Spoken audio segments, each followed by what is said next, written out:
अल्हम्दुलिल्लाहि रब्बिल आलमीन वस्सलातु वस्सलामु अला सय्यिदिल अंबियाइ वल मुरसलीन वाला आलिहि व अस्हाबिहि अजमाइन। अम्मा बाद फ़क़ाल अल्लाहु तआला फ़िल क़ुरआनिल मजीद फ़अऊज़ु बिल्लाहि मिनश शैतानिर रजीम। बिस्मिल्लाहिर रहमानिर रहीम। इज़ अख़रजाहुल्लज़ीना कफ़रू सानिय स्नैनि इज़ हुमा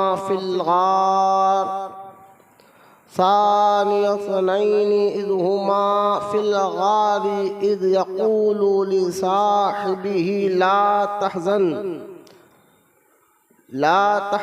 इन्नल्लाहा मअना। आमन्तु बिल्लाहि सदक़ल्लाहुल अलियुल अज़ीम।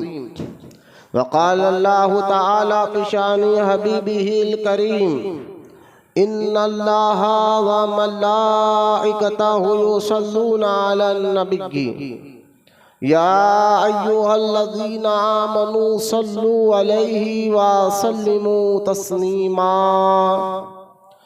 अल्लाहुम्मा सल्लि अला सय्यिदिना व मौलाना मुहम्मद व अला आलि सय्यिदिना व मौलाना मुहम्मद व बारिक व सल्लिम सलातन व सलामन अलैका या रसूल अल्लाह सल्लल्लाहु तआला अलैहि व आलिहि व सहबिहि व सल्लम।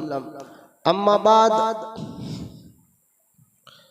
हर तारीफ और बड़ाई सिर्फ अल्लाह ताला के लिए है जो सारे जहान का मालिक है, मुख्तार है और जो सारे जहान का पालनहार है। मैं इस बात की गवाही देता हूँ कि अल्लाह ताला के सिवा कोई इबादत के लायक नहीं। वो एक है, उसका कोई साथी और शरीक नहीं।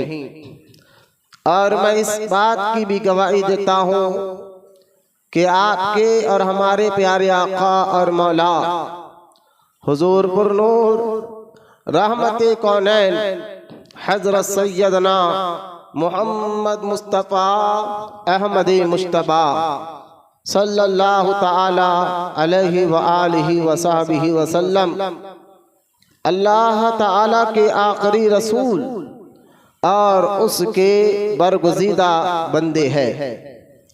अल्लाह ताला हुजूर अकरम नूर मुजस्सम रहमत आलम सल्लल्लाहु ताला अलैहि व आलिहि व सहबिहि व सल्लम पर अहले बैत, सहाबा इकराम, ताबईन और तबे ताबईन, औलियाए उम्मत पर क़यामत तक बकसरत रहमतें और बरकतें नाजिल फरमाता रहे।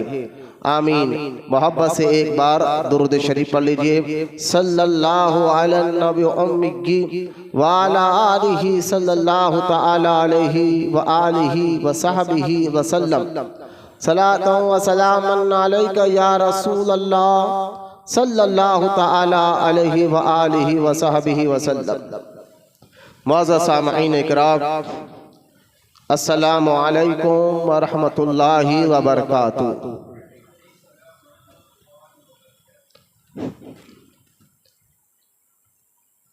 आज इंशाअल्लाह ताला आज का जो उन्वान, आज का जो मौजू, आज का जो टॉपिक है वो बादल अंबिया भी तहकीक अमीरुल मोमिनीन सैयदना अबू बकर सिद्दीक़ रज़ियल्लाहु ताला अन्हो की अफजलियत, उनकी शान व अज़मत पर इंशाअल्लाह ताला मैं कुछ अर्ज़ करूँगा। अल्लाह हम तमाम को कहने सुनने से ज़्यादा अपने ईमान, अपना अक़ीदा भी मज़बूत करने की तौफ़ीक़ अता फ़रमाए, अमल की भी तौफ़ीक़ अता फ़रमाए। क़बल इसके कि अपने उन्वान पर आऊँ, तरीक़ अहले सुन्नत व जमाअत के मुताबिक सबसे पहले हम और आप दुरूद पाक पढ़ने की अहमियत फ़जीलत को सुनते चले, क्योंकि हमारे अंदर अल्लाह जज्बा और शौक़ अता फरमाए दुरूद पढ़ने का। दुरूद शरीफ के मुताल्लिक़ अहादीस मुबारका बहुत है, और कुरान में सूरह अहज़ाब में भी अल्लाह ताला फरमाता है, बेशक मैं और मेरे फरिश्ते मुस्तफ़ा करीम पर रहमत भेजते हैं, ए ईमान वालों तुम भी मेरे हबीब पर खूब खूब दुरूद सलाम भेजा करो। लिहाजा आज दुरूद शरीफ की जो अहमियत अहादीस मुबारका में अक्सर आदत है कि मैं पहले सुनाता हूँ, उसके बाद अपने उन्वान को आगे बढ़ाता हूँ। आइए उन्हीं अहादीस में से एक हदीस पाक रहमत कौनैन सल्लल्लाहु ताला अलैहि वसल्लम ने इरशाद फरमाया, जब जुम्मा का दिन आ जाए तो आम दिनों से ज्यादा मुझ पर ज्यादा से ज्यादा जुमे के दिन दुरूद पढ़ा करो, इसलिए आम दिनों में तुम्हारा दुरूद मुझे फरिश्ते पहुंचाते हैं, लेकिन जुमा के दिन जो मोहब्बत और अकीदत के साथ मुझ पर दुरूद पढ़ता है, उसके दुरूद पढ़ने को मैं खुद अपने कान से समाअत यानी सुनता हूँ। लिहाजा जुमा का दिन भी है, ईद उल मोमिनीन भी है, दिनों का सरदार भी है, तो आज का अहम वजीफा हमें कम से कम चाहिए वो दुरूद शरीफ कसरत से पढ़ा करें। कम से कम भी आप 350 मरतबा दिन भर में आप दुरूद पढ़ लिया करें, तो आपके उसके फजाइल, उसकी जो बरक़ात है दुरूद पढ़ने के, अल्लाह ताला आपको ज़रूर अता फरमाएगा। दुरूद पढ़ने से मुश्किलें आसान होती हैं। कई वाक़यात बुजुर्गों ने अपनी किताबों में लिखा है कि दुरूद पढ़ने से मुश्किलों को अल्लाह ताला ने दूर फरमाया है। दुरूद पढ़ने वालों को अल्लाह ताला बीमारों को शिफा अता फरमाता है। दुरूद पढ़ने से अल्लाह ताला दुरूद पढ़ने वालों को नेकी अता फरमाता है। दुरूद पढ़ने वालों को अल्लाह ताला उनके दर्जात को बुलंद फरमाता है। अलगरस यूँ समझिए कि दुरूद जो कसरत से पढ़ा करता है, अल्लाह ताला उसको दुनिया में, कब्र में और आखिरत में कामयाबी अता फरमाता है। अल्लाह ताला हम तमाम को कहने सुनने से ज़्यादा अमल की तौफीक अता फरमाए, आमीन। मोहब्बत से एक मरतबा बा आवाज़ बुलंद दुरूद पाक पढ़ लीजिए। पढ़िए अल्लाहुम्मा सल्ली अला सय्यदना व मौलाना मुहम्मद मादिन जूद वल करम व अला आलिहि व बारिक व सल्लिम सलातो व सलामन अलैका या रसूल अल्लाह सल्लल्लाहु तआला अलैहि व आलिहि व सहाबिहि व सल्लम। माज़ सामईन किराम, देखिए इंसान जब दुनिया में अल्लाह ताला ने भेजा तो इंसान के मिजाज और फिक्र में एक चीज़ हमेशा रहती है, चाहे वो कोई भी मजहब का हो, वो कामयाब होना चाहता है और वो अपने अंदर एक खूबी, एक कमाल पैदा करना चाहता है। लिहाजा हर इंसान कामयाब होने के लिए अपने अंदर एक खूबी, एक कमाल, एक खासियत पैदा करने के अलग अलग तरीके ढूंढता है और उस तरीके से वो अपने आप को यानी कामयाब समझता है और अपने आप को समझता है कि मैं बहुत कमाल वाला हो गया हूँ। लेकिन अहले ईमान यानी ईमान वालों के नजदीक कामयाबी और इंसानों के नजदीक कामयाबी से जरा अलग है। हर इंसान जो कामयाबी करता को ढूंढता है वो अलग अलग तरीके अपनाया हुआ है, लेकिन अहले ईमान की कामयाबी असल ये है, ईमान वाले अपने आप को कामयाब उस वक्त समझते हैं जब उसके दिल में अल्लाह ताला की मोहब्बत मजबूती के साथ जम जाए। जिस ईमान वाले के दिल में अल्लाह ताला की मोहब्बत जो है मजबूती के साथ जम जाए तो यकीनन वो ईमान वाला अपने आप को कामयाब समझता है, जिसके दिल में अल्लाह की मोहब्बत जम जाए, टिक जाए, मजबूत हो जाए। अब अल्लाह ताला की मोहब्बत असल कामयाबी है। अक्लमंद इस बात को अच्छी तरह समझ सकते हैं, ईमान वाले इस बात को अच्छी तरह समझ सकते हैं। तो अल्लाह ताला की मोहब्बत असल कामयाबी, असल कमाल है। तो अल्लाह ताला की मोहब्बत हमारे दिल में कब आ सकती है? तो एक बात याद रखें, वो हुजूर सल्लल्लाहु ताला अलैहि वसल्लम की इताअत और मोहब्बत के बगैर नहीं आ सकती। हुजूर की इताअत और हुजूर की गुलामी का पट्टा जब गले में डालेंगे तभी हमारे दिल में अल्लाह की मोहब्बत आएगी। जैसा कि कुरान में अल्लाह ताला इरशाद फरमाता है, कुल इन कुंतुम तुहिब्बुनल्लाह फत्तबिऊनी युहब्बुकुमुल्लाह। कुछ मुशरिकीन हुजूर सल्लल्लाहु ताला अलैहि वसल्लम से आके कहने लगे कि हम आपको रसूल नहीं मानेंगे, आपको नबी नहीं मानेंगे।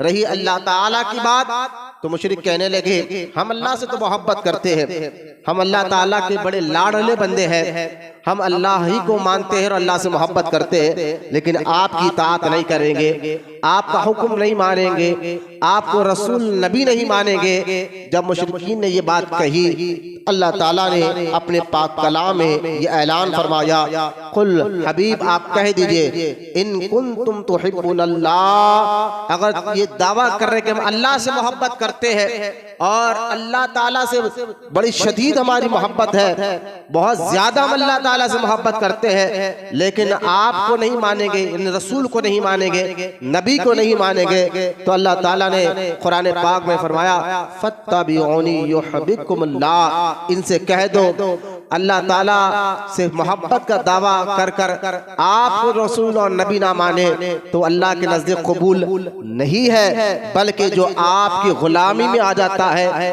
आपकी इताअत करता है, फत्तबिऊनी, सूरह आल इमरान की आयत है, फत्तबिऊनी, जो आपकी गुलामी में आ जाए, जो आपकी इत्तिबा और इताअत करे, तो अल्लाह फरमाता है ऐसे बंदे से मैं मोहब्बत करता हूँ। लिहाजा इस आयत पाक से पता चल गया, अल्लाह ताला की मोहब्बत दिल में आ जाना ये बंदे और ईमान वाले की कामयाबी है। तो अल्लाह ताला की मोहब्बत कब आएगी? जब हुजूर की इताअत करेंगे, हुजूर का हुक्म मानेंगे, तो हुजूर की मोहब्बत ही जरिया है अल्लाह ताला तक पहुंचने का।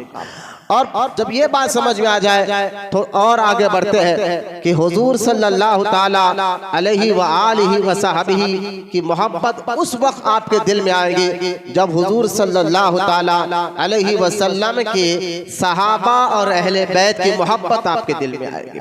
जब सहाबा, हुजूर के सहाबा और अहले बैत, इन दोनों की मोहब्बत आपके दिल में आई तो आपके दिल में हुजूर की मोहब्बत आ गई, और जिसके दिल में हुजूर की मोहब्बत आ गई उसके दिल में अल्लाह ताला की मोहब्बत आ गई। बल्कि अल्लाह ताला फरमाता है फत्तबिऊनी युहब्बुकुमुल्लाह, जो आपकी गुलामी में आ जाता है, अल्लाह ताला इरशाद फरमाता है कि मैं उससे मोहब्बत करता हूँ। लिहाजा अब क़यामत तक जो मुसलमान पैदा होंगे, जो आएंगे, जो आ रहे हैं, जो है, उनके लिए लाजिम है कि अल्लाह उसके रसूल की मोहब्बत हासिल करना है तो सहाबा और अहले बैत की इताअत और इत्तिबा करे, उनकी मोहब्बत का जिक्र सुने और उनसे मोहब्बत करे। तो इससे पता चला क़यामत तक के आने वाले मुसलमान सहाबा और अहले बैत की इताअत और उनकी मोहब्बत और उनके तरीक़े को अपनाना ज़रूरी है। जो सहाबा और अहले बैत की मोहब्बत और उनकी इताअत और उनकी मोहब्बत को अपने दिल में ला लेता है, उसके दिल में रसूल पाक की मोहब्बत आ जाती है, और जिसके दिल में रसूल पाक की मोहब्बत आ जाती है अल्लाह ताला की मोहब्बत उसके दिल में आ जाती है। और ऐसे इंसान के लिए अल्लाह ताला कुरान में फरमाता है इन्नल्लज़ीना आमनू व आमिलुस सालिहात, बेशक वो लोग कामयाब हो गए जिन्होंने ईमान लाया और अच्छे काम करे। तो यकीनन ये कमाल और ये इंसानियत के ईमान वाले के अंदर ये कमाल कब आएगा? सहाबा अहले बैत की मोहब्बत के इताअत के जरिए उसके दिल में अल्लाह रसूल की मोहब्बत आ गई और अल्लाह ताला उसी को कामयाबी और कमाल अता फरमाता है। तो ये समझाने के लिए मैंने यहाँ तक आपको समझाया है कि असल कमाल अल्लाह की मोहब्बत आना है और वो कैसे आएगी। अब क़यामत तक के मुसलमानों को लाजिम है कि वो सहाबा से मोहब्बत करे, हुजूर के ख़ानदान से मोहब्बत करे, उनके ज़रिए उनके दिल में अल्लाह उसके रसूल की मोहब्बत आएगी। अब ये बात समझने के बाद देखिए, क्योंकि ये जमादिल सानी का महीना है और इस महीने को जमादिल उक़रा भी कहा जाता है। इस महीने में जहां बहुत से मुक़द्दस शख्सियात का उर्स होता है, उनकी याद मनाई जाती है, उनमें एक बहुत बड़े मुक़द्दस शख्सियत जिनके बारे में हम मिंबर पे हर जुमा में जब खतीब अरबी खुतबा देता है तो हर जुमा में ये ऐलान करता है बादल अंबिया बित्तहक़ीक़। कभी इसका मतलब आप समझे, आपने अक्सर सुना होगा ये लफ्ज़ बादल अंबिया बित्तहक़ीक़, यानी इस बात की तहक़ीक़ है कि इस जमीन पर सारे नबियों और रसूलों के बाद सबसे अफजल अल्लाह ताला के यहाँ सबसे इज्जत वाला कोई बंदा है नबी और रसूलों के बाद, तो बादल अंबिया की तहकीक अमीरुल मोमिनीन सैयदना अबू बकर सिद्दीक रजी अल्लाह ताला अन्हु है। लिहाजा आज हम उन्हीं की याद, उन्हीं का यौम मनाएंगे और उन्हीं के बारे में बताएंगे कि आपका मुकाम और मर्तबा क्या है, आपको अल्लाह ताला ने कैसी शान व अज़मत अता फरमाई है और आपने अल्लाह और उसके रसूल की मोहब्बत में किस तरह इस्तिकामत और दीन पर जमकर रहना बताया है। आज के मुसलमानों के लिए इनकी जिंदगी से बहुत से सबक मिलेंगे और बहुत सी चीजें समझने आएंगी इंशाअल्लाह। लिहाजा कोई वहाबी आपके जहन में ये सवाल ना कर दे कि जुमा में बयान तो नमाज रोजे की होना चाहिए, कोई वहाबी आपके जहन में ये जहन में डाल दे कि भाई जुमा का बयान हो तो नमाज पे बात करो, रोजे पे बात करो। यकीनन आप देखा जाए तो कुरान पाक में जहां अल्लाह ताला ने नमाज का जिक्र किया है, रोजे का जिक्र किया है, ज़कात के बारे में जिक्र किया है, हज के बारे में जिक्र किया है, हलाल के बारे में जिक्र किया है, हराम के बारे में जिक्र किया है, तो उन वहाबियों से आप सवाल करें क्या कुरान में सिर्फ नमाज, रोजा, हज, ज़कात, हलाल, हराम का जिक्र है और भी कोई जिक्र है? तो उसको बोलना पड़ेगा। अगर वो सच्चा है तो बोलेगा नहीं। अल्लाह ताला ने कुरान में अपने महबूब बंदों का भी जिक्र किया है और उनकी जिंदगियों का भी जिक्र किया है और ऐलान भी किया है अल्लाह ताला ने कुरान में कि अब तुम जो है उनका याद करो, उनका चर्चा करो, उनका जिक्र करो। मैंने कहा जब कुरान में अल्लाह ताला ने जहां नमाज, रोजा, हज, ज़कात, हलाल, हराम का जिक्र किया है तो कुरान पाक में अल्लाह ताला ने अपने महबूब बंदों और अपने नबियों, अपने रसूलों, अपने वलियों का भी जिक्र कुरान ने किया है और ऐलान किया क़यामत तक के मुसलमानों को कि मेरे महबूब बंदों का तुम भी जिक्र किया करो। अब सवाल ये उठता है, ठीक है कुरान में अल्लाह ताला ने अपने महबूब बंदों का जिक्र भी किया है, उनकी याद बनाने का हुक्म भी दिया है, लेकिन इससे हमें क्या फायदा है? तो देखिए पहले तो मैं जवाब ये दूंगा, जब कुरान में अल्लाह ताला ने अपने महबूब बंदों का जिक्र किया है, वरना सिर्फ चाहिए तो ये था कि हलाल हराम की बात कर दी जाए और नमाज, रोजे, हज, ज़कात की बात कर दी जाए, बात खत्म कर दी जाए। लेकिन नहीं, जहां नमाज में फायदा है, रोजे में फायदा है, हज में फायदा है, ज़कात में फायदा है, हलाल कामों में फायदा है, हराम से बचने में फायदा है, वहीं पर अल्लाह ताला ने कुरान में अपने महबूब बंदों का जिक्र कर बता दिया कि क़यामत तक के आने वालों मुसलमानों अल्लाह के नेक बंदों के जिक्र करना, उनका सुनना, उनके बारे में सुनने से भी तुम्हारा ईमान और अकीदे में फायदा होता है। इसका फायदा है तभी तो कुरान में जिक्र हुआ है। कहने का मतलब ये है, जब फायदा नहीं है तो फिर कुरान में जिक्र क्यों आ गया? फायदा है तभी तो कुरान में जिक्र आया है। जैसा कि आप देखें कि सूरह नूह में अल्लाह ताला ने इरशाद फरमाया,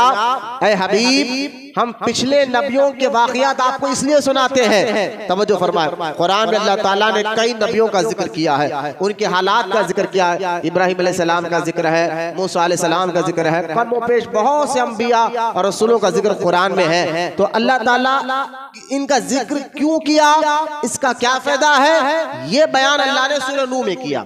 और सूरह नूह में अल्लाह ताला ने इरशाद फरमाया, ऐ हबीब हम जो पहले लोगों के वाक़यात आपको सुनाते हैं, पहले नबियों के जिक्र आपको जो सुनाते हैं, उसकी सुनाने की वजह यह है ताकि आपका सीना मजबूत हो। अब इस आयत पाक के तर्जुमे से मैं आपको एक बात बता दूं, उलमा ने बयान फरमाया है, इस आयत से पता चला अल्लाह ताला के नेक और महबूब बंदों का जिक्र सुनने से हम जो आज के मुसलमान हैं और जो क़यामत तक के मुसलमान हैं उनको क्या फायदा मिलेगा कि उन अल्लाह के नेक बंदों का, सहाबा का, अहले बैत का, गौसे आजम का, गरीब नवाज का, इन बुजुर्गान दीन का जिक्र सुनना, इससे हमें क्या फायदा मिलेगा?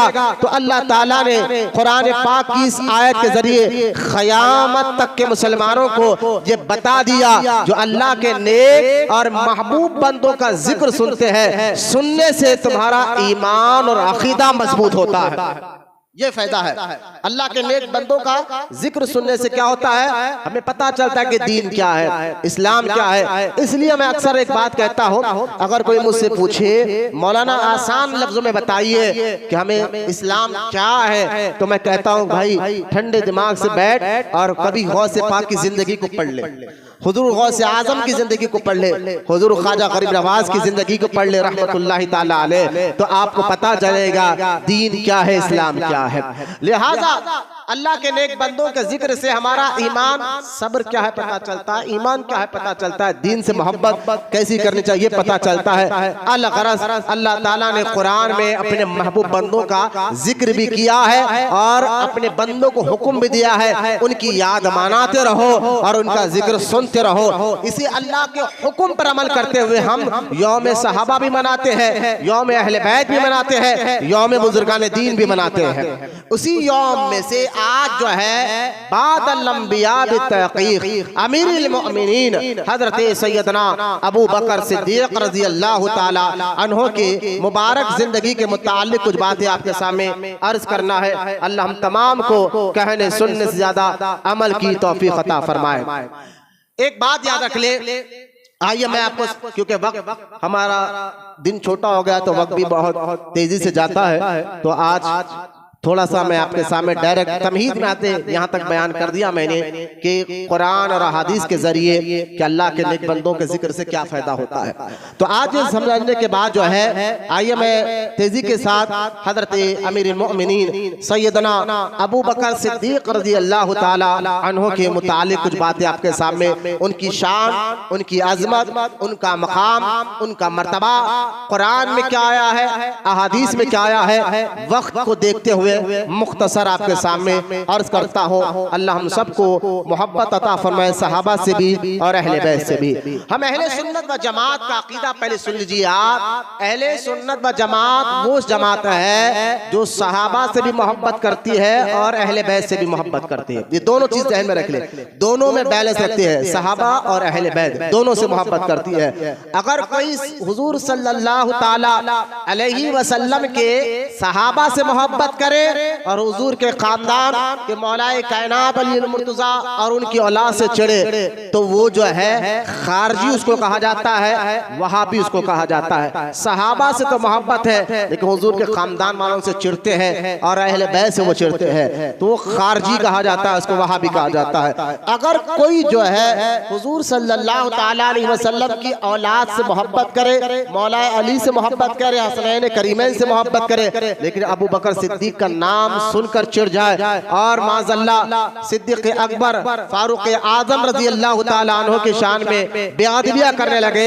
तो एक बात याद रखे, उसको राफ़ज़ी कहा जाता है, शिया कहा जाता है। लिहाजा जो हुजूर के सहाबा से मोहब्बत करे और अहले बैत से चिढ़े उसको खारजी कहा जाता है। जो हुजूर के अहले बैत से मोहब्बत करे, सहाबा से चिढ़े, उसको शिया और राफ़ज़ी कहा जाता है। जो हुजूर के सहाबा और अहले बैत दोनों से मोहब्बत करे उसको सुन्नी अहले सुन्नत व जमात कहा जाता है। तो अहले सुन्नत के नजदीक दोनों का अदब लाजिम है, दोनों से मोहब्बत लाजिम है, दोनों का ईमान, दोनों की मोहब्बत यानी सहाबा और अहले बैत की मोहब्बत ईमान है, जरूरी है। इसलिए आप देख रहे अल्लाह का फजल है, उसकी अता से हम जो है अपनी इस मस्जिद में जब भी कोई सहाबा का यौम आता है उसका जिक्र भी करते हैं। हम इस मस्जिद में अहले बैत का भी जिक्र करते हैं, सहाबा का भी जिक्र करते हैं, हलाल हराम की बातें भी बताते हैं, कुरान हदीस की भी बातें, सारे कुरान हदीस की रोशनी में ये सारी बातें आपके सामने रखते हैं। हजरत अबू बकर सिद्दीक रज़ी अल्लाह ताला कौन है, तो याद रखे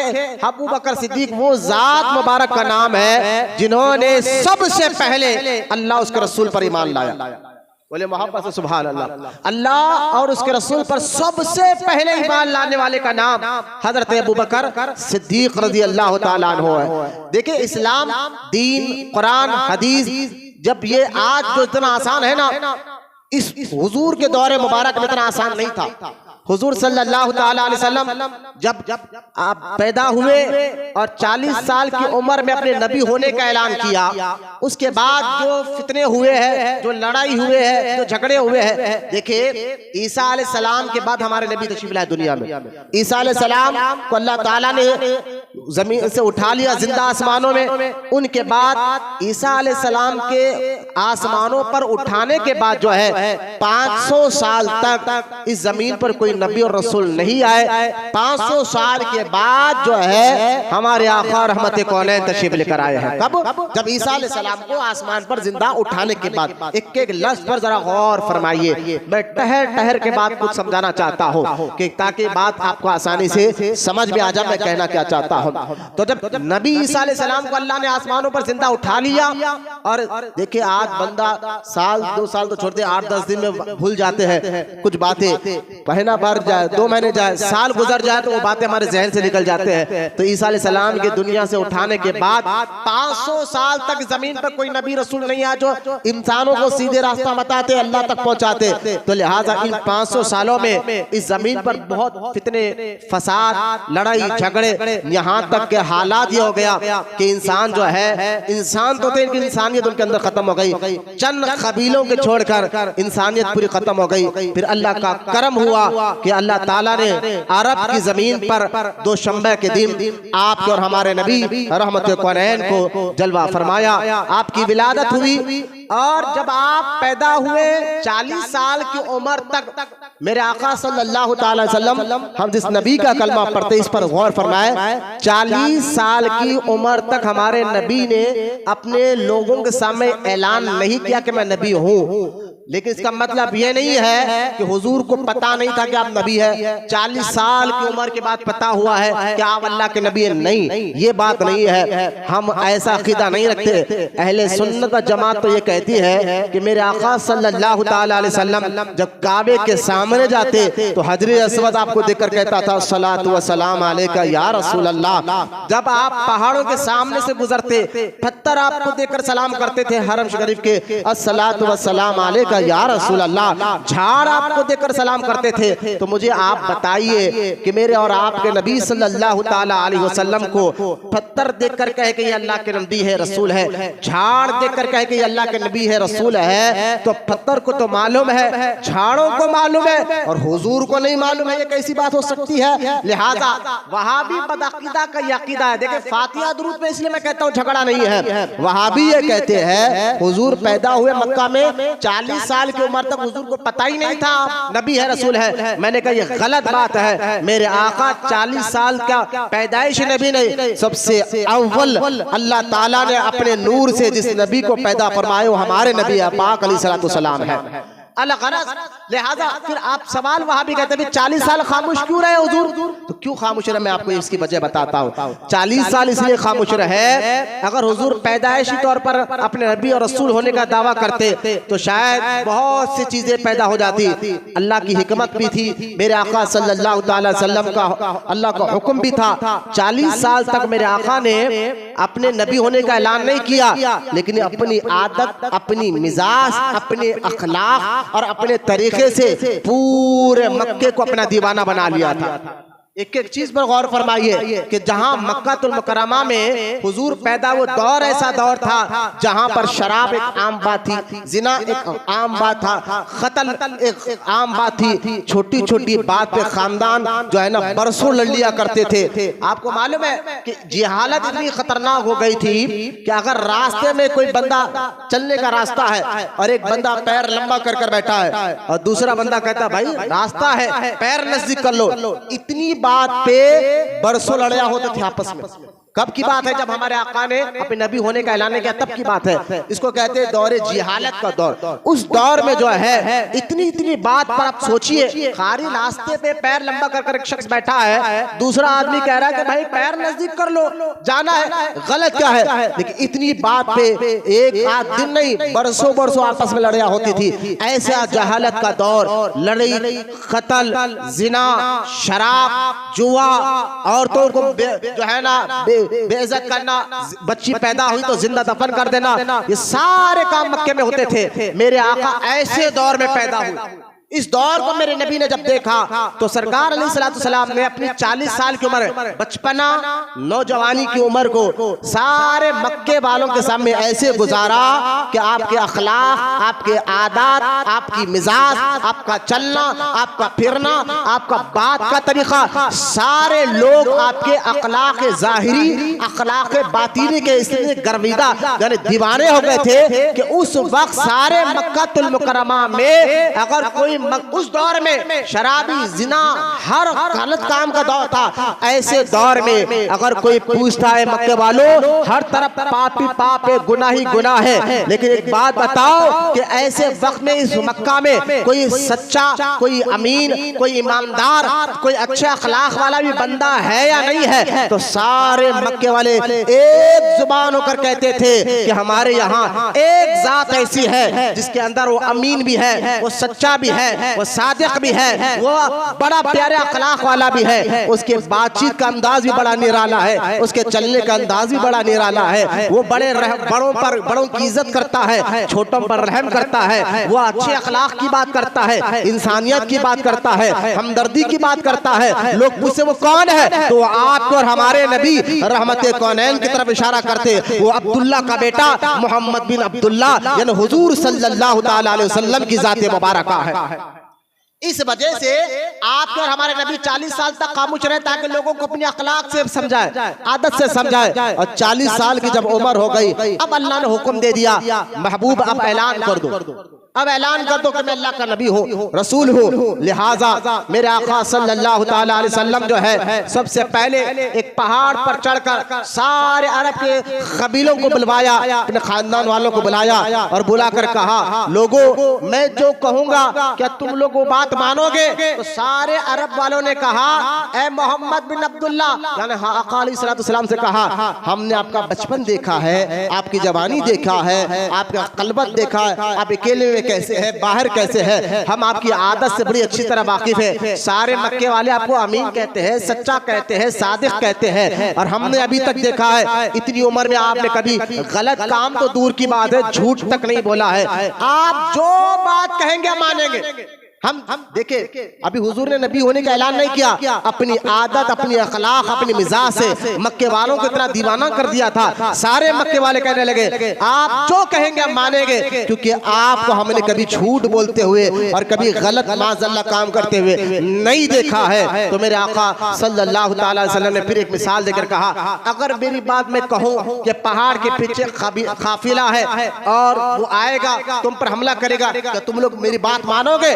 सारे लोगों ने कहा यकीनन मान लेंगे, क्योंकि हमने आपको झूठ बोलते हुए नहीं देखा है। तो मेरे आका सल्लल्लाहु ताला अलैहि वसल्लम ने फरमाया, मैं इससे भी बड़ी सच्ची बात बताऊं, इससे भी बड़ी सच्ची बात बताओ। तो सारे लोग बोले, बड़ी सच्ची बात क्या है? देखो उस वक्त जो है ना, लोग अल्लाह को छोड़कर बुतों की इबादत कर रहे थे। अल्लाह को छोड़कर उनके जहन में, दिल दिमाग में एक अल्लाह का तस्वूर ही खत्म हो गया था। वाहिद लम यलिद व लम यूलद तस्वूर ही खत्म हो गया था। वो तो इतने बुतों को अपने खुदा समझते थे, इबादत करते थे। काबे के अंदर ही 360 बुत थे, काबे के अंदर 360 बुत थे जिनको वो अपने हाथों से बनाते और उनकी इबादत करते थे। लिहाजा अब सोचिए माहौल ऐसा है, एक आसाने बरसों से उनकी गुट्टियों में, उनकी मिजाज, उनकी आदतों में पुराने दौर से काम चलते आ रहा। वो एक अल्लाह की नहीं, हजारों खुदा की इबादत करते थे बरसों से। और आज भी आप देख लिए कि कोई पुराने काम कर लेते लोग आ रहे तो उसको नहीं छोड़ते। खानदान वाले कहते नहीं, बाप भी ऐसी करते थे, दादा भी ऐसी करते थे, परदादा भी ऐसी करते थे। जब हम उनको समझाए, नहीं भैया कुरान हदीस के खिलाफ है, ऐसे काम मत करो, छोड़ो जी, हमारे बड़े ऐसी करते थे, हमारे बड़े ऐसी करते थे। तो आज लोग कितना बड़े जो काम कर कर गए हैं, अल्लाह ना करे वो काम अगर कुरान हदीस के मुताबिक है तो वो काम जरूर करना चाहिए। लेकिन जो काम कुरान के खिलाफ हो, हदीस के खिलाफ हो, और कहने हमारे बड़े ये काम करते थे, तो उस पर टट जाना, पकड़ जाना, ये ईमान वालों का तरीका नहीं है, काफिरों मुशरिकों का तरीका था। अल्लाह आज भी जो काम बड़े करते हुए आए उनको समझाना बड़ा मुश्किल की बात हो जाती है, उनको बताना बड़ी मुश्किल की बात हो जाती है। ये काम मत करो, ये कुरान हदीस के खिलाफ है। तो कहते नहीं, हम मौलवी की बात नहीं मानेंगे, हम मौलाना की बात नहीं मानेंगे, हम तो वही काम करेंगे जो काम हमारे बड़ों ने किया है। तो अगर आज के दौर में भी जो काम बड़े करते यार, अल्लाह ना करे अगर वो काम गलत है, मैं उनकी बात कर रहा हूँ। कुछ काम ऐसे हैं जो हमारे बड़े करते हुए आए वो, लेकिन वो कुरान के मुताबिक काम था, हदीस के मुताबिक काम था। ऐसे काम की मैं जिक्र नहीं कर रहा हूँ। कुछ काम ऐसे हैं जो बड़े करते हुए आ रहे हैं और उनको आज समझाओ कि गलत है, कुरान के खिलाफ, हदीस के खिलाफ, दीन के खिलाफ, इस्लाम के खिलाफ है, तो डट कर कहते नहीं हम नहीं मानेंगे, ये काम हमारे बड़े करते हुए आ रहे हैं। तो आज के दौर में उनको समझाना भी बड़ी मुश्किल की बात है। हाँ, अल्लाह अगर करम फरमा दे तो बात और है। तो सोचिए हुजूर के दौर मुबारक में जो मुशरिकीन 500 साल से अल्लाह को छोड़कर गैरों की इबादत कर रहे थे, उनके सामने अब एक जिक्र हो रहा है। उनके सामने मेरे और आपके नबी कहते हैं, तुमने मेरी 40 साल की उम्र को देखा है, लेकिन सबसे बड़ी सच्ची बात बताऊं, सबसे हक बात बताऊं कि मैं तुम्हें क्या बताऊं? तो तमाम मुशरिकीन ने कहा, आप जरूर बताइए, हम आपकी हर बात मानेंगे। तो सबसे बड़ी सच्ची बात यह है, या अय्युहन्नास, ऐ लोगों सुनो, तूबू ला इलाहा इल्लल्लाह, ऐ लोगों इन इबादतों की इबादत छोड़ो, ला इलाहा इल्लल्लाह, एक वाहिद रब की बात करो, एक रब की बात करो। बस यहाँ से इतना झगड़ा शुरू हुआ। लोग कहने लगे, एक खुदा कैसे हो सकता है, एक रब कैसे हो सकता है?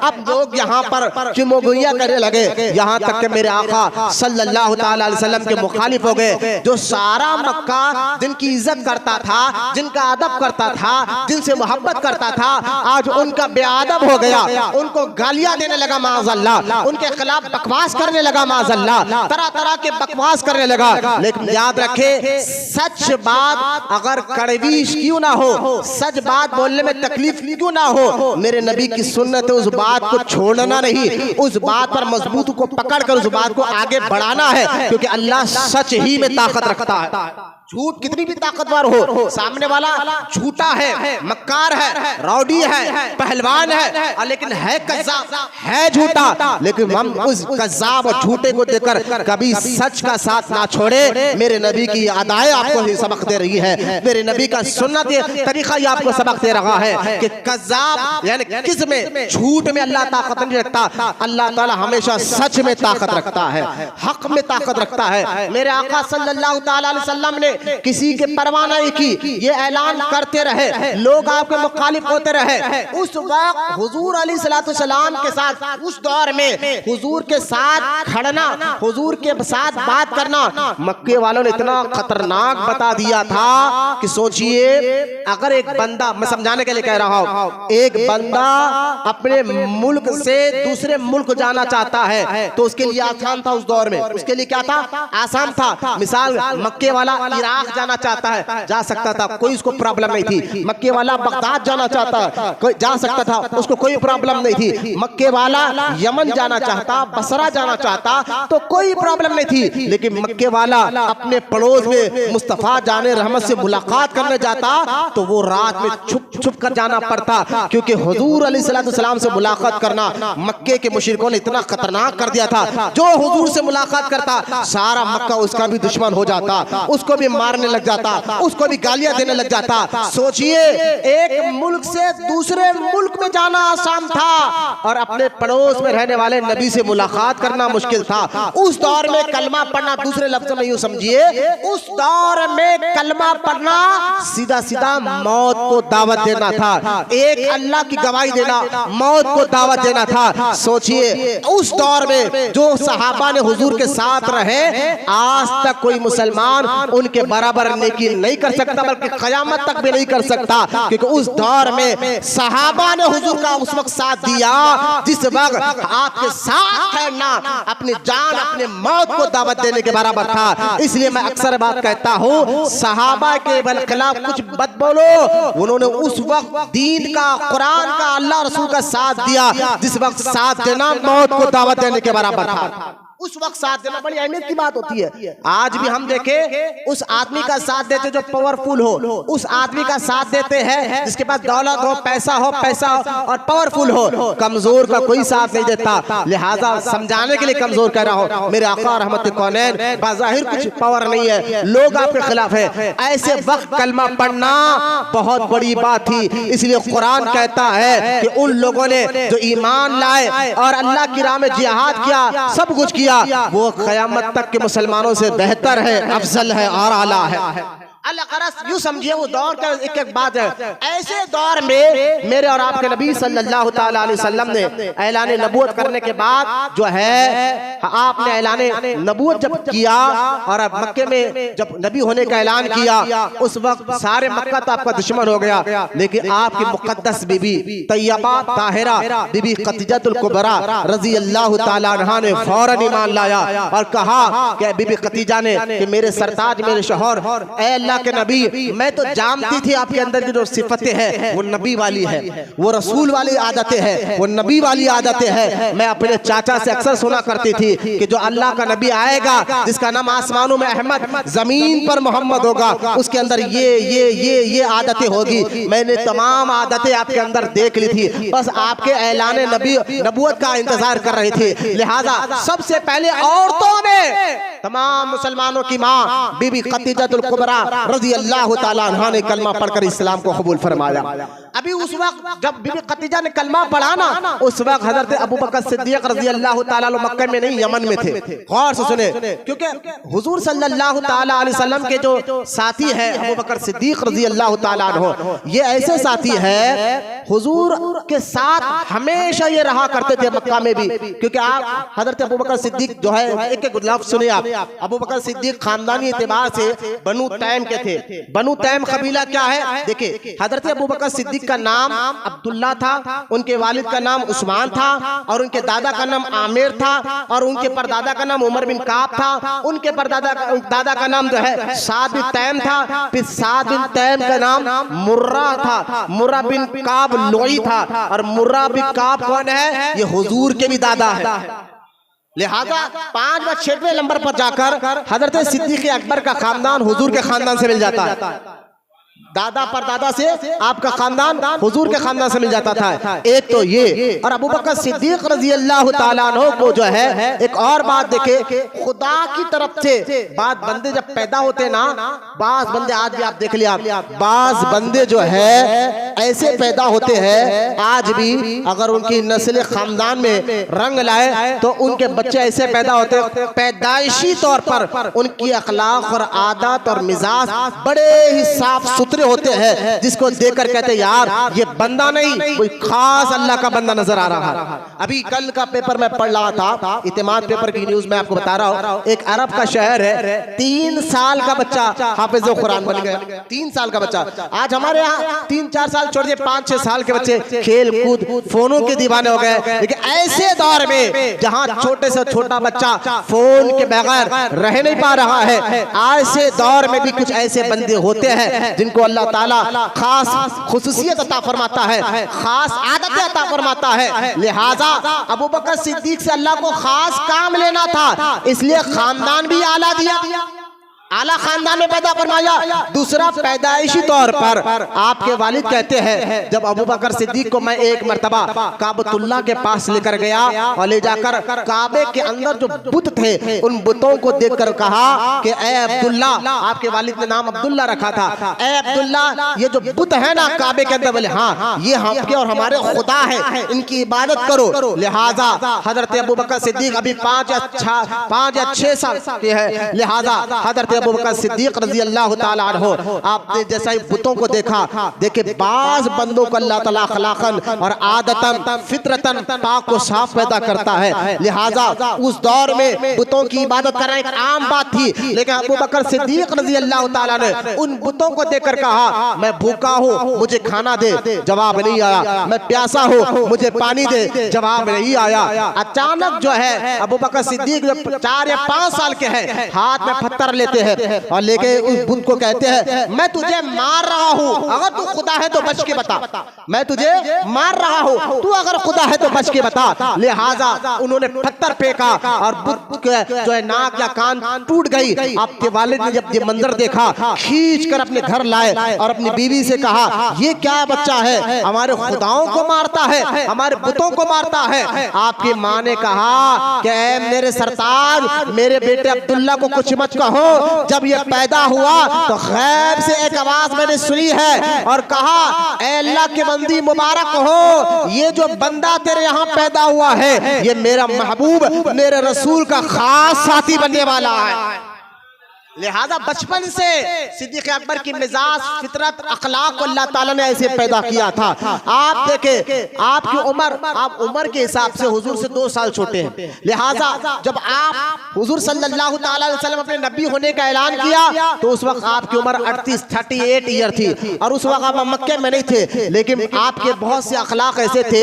हजरत अबू बकर सिद्दीक से एक बार पूछा गया, जब आप जमाने जिहालत में, जब आप नबी ने ऐलान नहीं किया था नबूवत का, जमाने जिहालत उसको कहते हैं, उस वक्त भी अबू बकर सिद्दीक से पूछा गया क्या आपने शराब पिया, क्या आपने जिना किया, क्या आपने बुतों की इबादत की? अबू बकर सिद्दीक कहते ला ला ला, कसम खुदा की इज्जत जलाल की, मैंने जमाने जिहालत में भी न शराब पिया, न जिना किया, न अल्लाह के अलावा किसी गैर बुत को सजदा किया। लोगों ने पूछा ऐसा क्यों?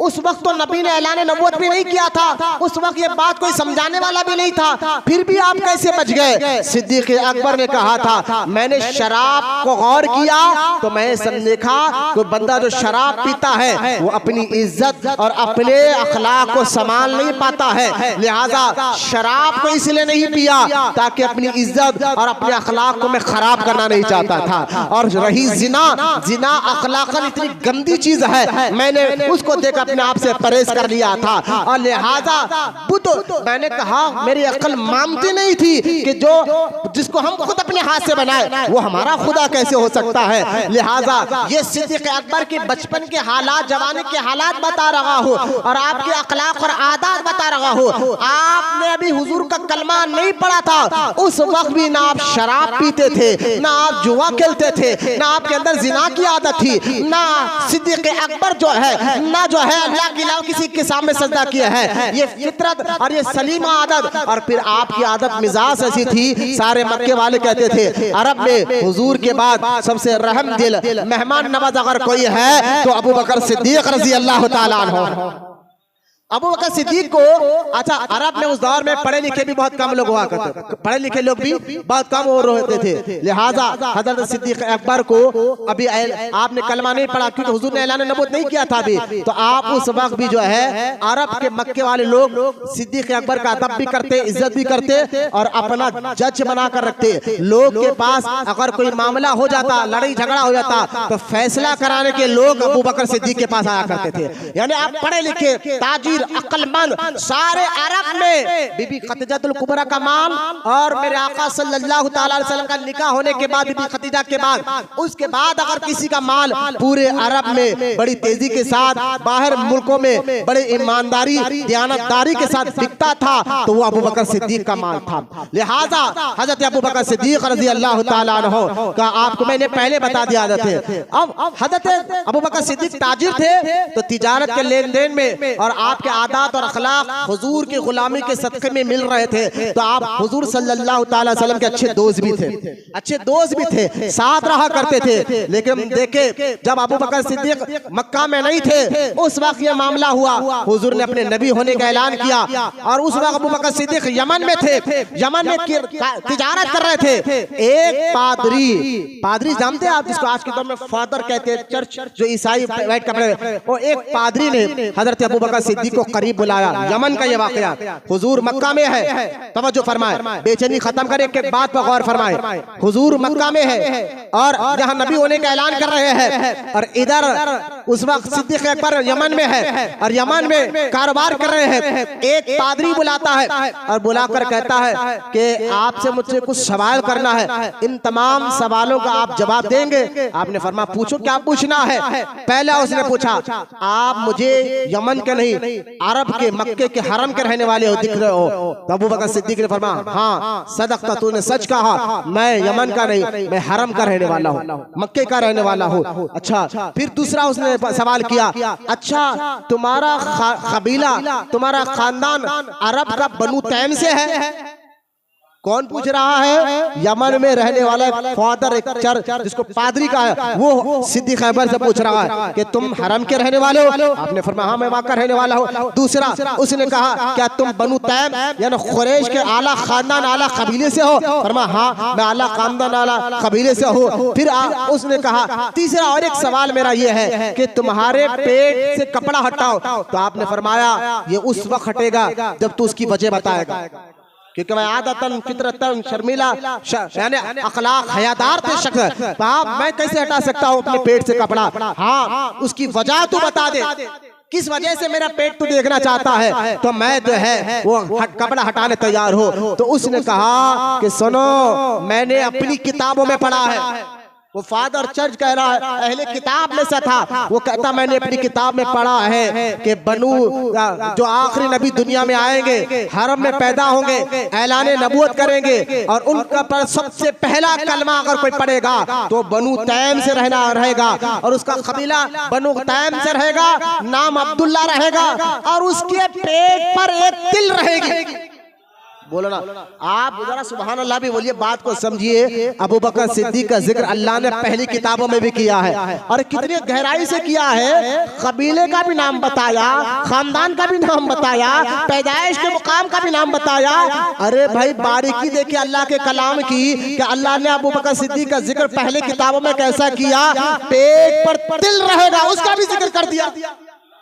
कितनी बारीकी से आप बताए, इतनी निशानियां बता दे तो बंदा तो पहचान लेगा। हज़रत सिद्दीक अकबर ने अपना कपड़ा हटाया तो फौरन उस शख्स ने देख लिया, पादरी ने, कि आपके पेट पर तिल मौजूद था। तो अब कहने लगा पादरी कि ए अबू बकर मुबारक हो, ए अब्दुल्ला मुबारक हो, फौरन हरम चले जाओ। जो आखिरी नबी का जिक्र हमारी किताबों में मौजूद है, उस नबी का सबसे पहले साथ तुम देने वाले हो, कलमा तुम पढ़ने वाले हो। अबू बकर सिद्दीक कहते हैं जब ये पादरी ने मुझसे ये सारी बातें की ना, हाय गौर से फरमाए, ये बातें की है ना, मेरे दिल दिमाग में कि हरम में मक्का में जहां शराब का दौर, जिना का दौर, इंसान तो इंसानियत उनकी खत्म हो गई है, ऐसे माहौल में कौन अल्लाह का नबी हो सकता है, कौन अल्लाह का रसूल हो सकता है। सिद्दीक अकबर के जहन ये दौड़ा, और जहन में फौरन एक बात आई, हो ना हो अब्दुल्ला का बेटा, बीबी खदीजा का सरताज मोहम्मद बिन अब्दुल्ला, यानी हमारे आका सल्लल्लाहु तआला अलैहि वसल्लम, क्योंकि वही नबी हो सकते हैं, वही रसूल हो सकते हैं।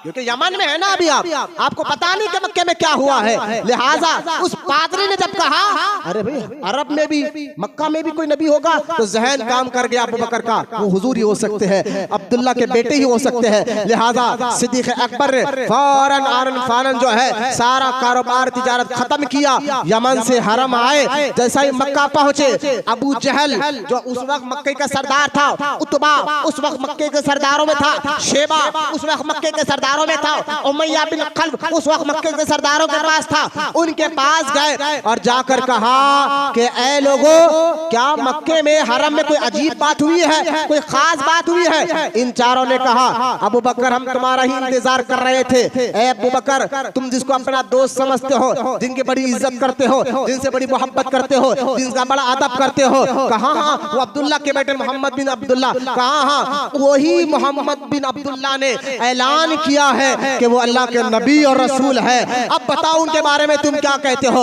अबू बकर ने कहा मैंने तुम्हारी तो सुन ली है, अब मैं उस नबी से मुलाकात और मेरे दोस्त से पहले उनसे मुलाकात करता हूँ, पहले मेरे आका से पूछ लेता हूँ। ये कहकर उन लोगों रुखसत किया और लोगों से मालूम किया कि मेरे आका कहाँ है। मालूम हुआ उस वक्त हुजूर बीबी खदीजातुल कुबरा के घर थे। अबू बकर गए, दरवाजा खटखटाया, सरकार ने दरवाजा खोला और देखकर फरमाया अबू बकर आ गए, तुम्हारा इंतजार था। ऐ अबू बकर, मैं अल्लाह का नबी और रसूल हूँ, अल्लाह ने मुझे नबी और रसूल बनाकर भेजा है। क्या तुम इस बात को मानते हो? तुम इस बात को मानते हो?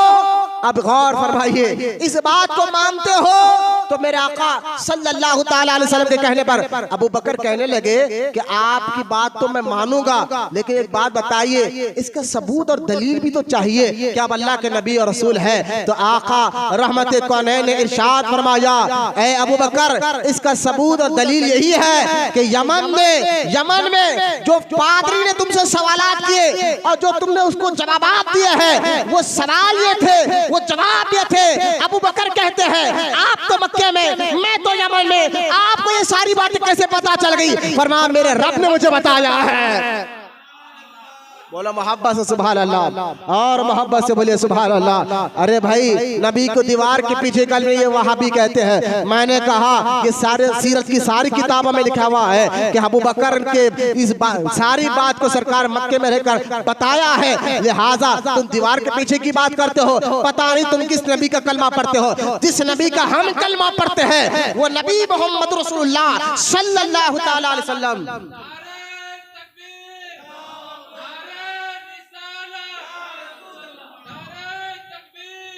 लिहाजा वो आका रहमत कौनैन सल्लल्लाहु ताला अलैहि वसल्लम तो वो नबी और वो रसूल है जिनको अल्लाह ताला क़यामत तक इल्म अता फरमाया। लिहाजा अबू बकर ने कलमा पढ़ लिया। उस वक्त कलमा पढ़ना मौत को दावत देना था। कोई हुजूर, मैंने अभी एक मिसाल देकर बताया, एक मुल्क से दूसरे मुल्क को जाना आसान था, मुल्क में रहकर पड़ोस में हुजूर से मिलना बहुत मुश्किल था। मुशरिकीन इतना जान के दुश्मन होते थे। लिहाजा अबू बकर सिद्दीक ने जब कलमा पढ़ा और मुशरिकीन को ये बात पता चल गई, आपको तरह तरह के तकलीफें दिए, आपको सताया गया, आपको दुख दिया गया, लेकिन ना ना ना ना, हजरत सिद्दीक अकबर अल्लाह पर रसूल और इतनी जबरदस्त मोहब्बत आपको अल्लाह से रसूल से हो चुकी थी। आपने हर हालात का डट कर मुकाबला किया और क़यामत तक के आपको और हमको आने वाले मुसलमानों को बताया, दीन पर मजबूती से कायम रह जाओ, अल्लाह रसूल से मोहब्बत मजबूती से पकड़ कर रहो, हालात कुछ भी रहे, हालात से मत डरो। जो इस्लाम को पा लेता है वही बंदे को अल्लाह कामयाबी अता फरमाता है। लिहाजा हालात को देखकर कभी ना डरे। अरे भाई, ये पार्टी ये कर रही है, फला मुल्क में जा तो लोग ऐसा कर रहे हैं, फला इलाके में जा तो लोग ऐसा कर रहे हैं। लोगों को देखकर कभी अपने आप दीन से बेजार ना हो, इस्लाम से बेजार ना हो, कलमे से बेजार ना हो। अपने दीन इस्लाम पर मजबूती से कायम रहो, हालात कुछ भी रहे, अल्लाह हमें जरूर कामयाबी अता फरमाता है। ये मिजाज, ये सबक अबू बकर सिद्दीक ने उस वक्त कलमा पढ़ा जब मौत को दावत देना है। लिहाजा जैसा ही आपने कलमा पढ़ा और आपका मेरे आका सल्लल्लाहु ताला अलैहि वसल्लम को बड़ी खुशी हुई। यहाँ से पता चला कि आजाद मर्दों में सबसे पहले मेरे और आपके आका हजरत आका अबू बकर सिद्दीक रजी अल्लाह ताला अन्हु ने हुजूर सल्लल्लाहु ताला अलैहि वसल्लम पर ईमान लाया है। आजाद देखिए, उस वक्त जब हुजूर ने अपने नबी होने का ऐलान किया, औरतों में बीबी खदीजातुल कुबरा रजी अल्लाह ताला ने कलमा पढ़ा, बच्चों में मौलाए कायनात सैयदुस सादात अलीउल मुर्तजा रजी अल्लाह ताला अन्हु ने कलमा पढ़ा, गुलामों में हजरत सैयदना ज़ैद बिन हारिसा रजी अल्लाह ताला अन्हु ने कलमा पढ़ा। और सुनिए कि हजरत आजाद मर्दों में सबसे पहले कलमा हजरत अबू बकर सिद्दीक रजी अल्लाह ताला अन्हु ने पढ़ा। अच्छा, अबू बकर सिद्दीक रजी अल्लाह ताला अन्हु जब कलमा पढ़े और कलमा पढ़ने के बाद जो है आपका मामला, जरा एक एक चीज पर आप गौर फरमाते रहिए। हजरत अबू बकर सिद्दीक रजी अल्लाह ताला अन्हु कलमा पढ़ने के बाद जो है मेरे आका सल्लल्लाहु ताला अलैहि वसल्लम के हर वक्त साथ रहे, दुख सुख हर वक्त हर टाइम साथ रहे, हर वक्त साथ रहे। यहाँ तक के जो है मक्के में धीरे धीरे मुसलमान बढ़ने लगे तो सख्तियां भी उतनी बढ़ने लगी। उस वक्त मुशरिकीन का दबदबा ज्यादा, मक्का में जैसा मुसलमान बढ़ रहे हैं सख्ती उतनी ज्यादा बढ़ रही है। उनको खाने में तकलीफ, पीने में तकलीफ, रहने में तकलीफ, कामों में तकलीफ, बाजार में तकलीफ, हर जगह तकलीफ। लेकिन देखे इन तमाम तकलीफों को एक तरफ खाने में तंग किया, आपको खाने के लिए तंग किया जा रहा है, रहने के लिए तंग किया जा रहा है, आपको मारा जा रहा है, आपके सामने बच्चों को मारा जा रहा है, आपके बीवियों को मारा जा रहा है, लेकिन वाह सहाबाए किराम अपनी तमाम तकलीफें बर्दाश्त की और मार खाना बर्दाश्त किया और अपने बीवी बच्चे सब कुछ कुर्बान करना तैयार किया, लेकिन ना अल्लाह रसूल का दामन छोड़ा ना इस्लाम को छोड़ा। आज हमारा हाल क्या है?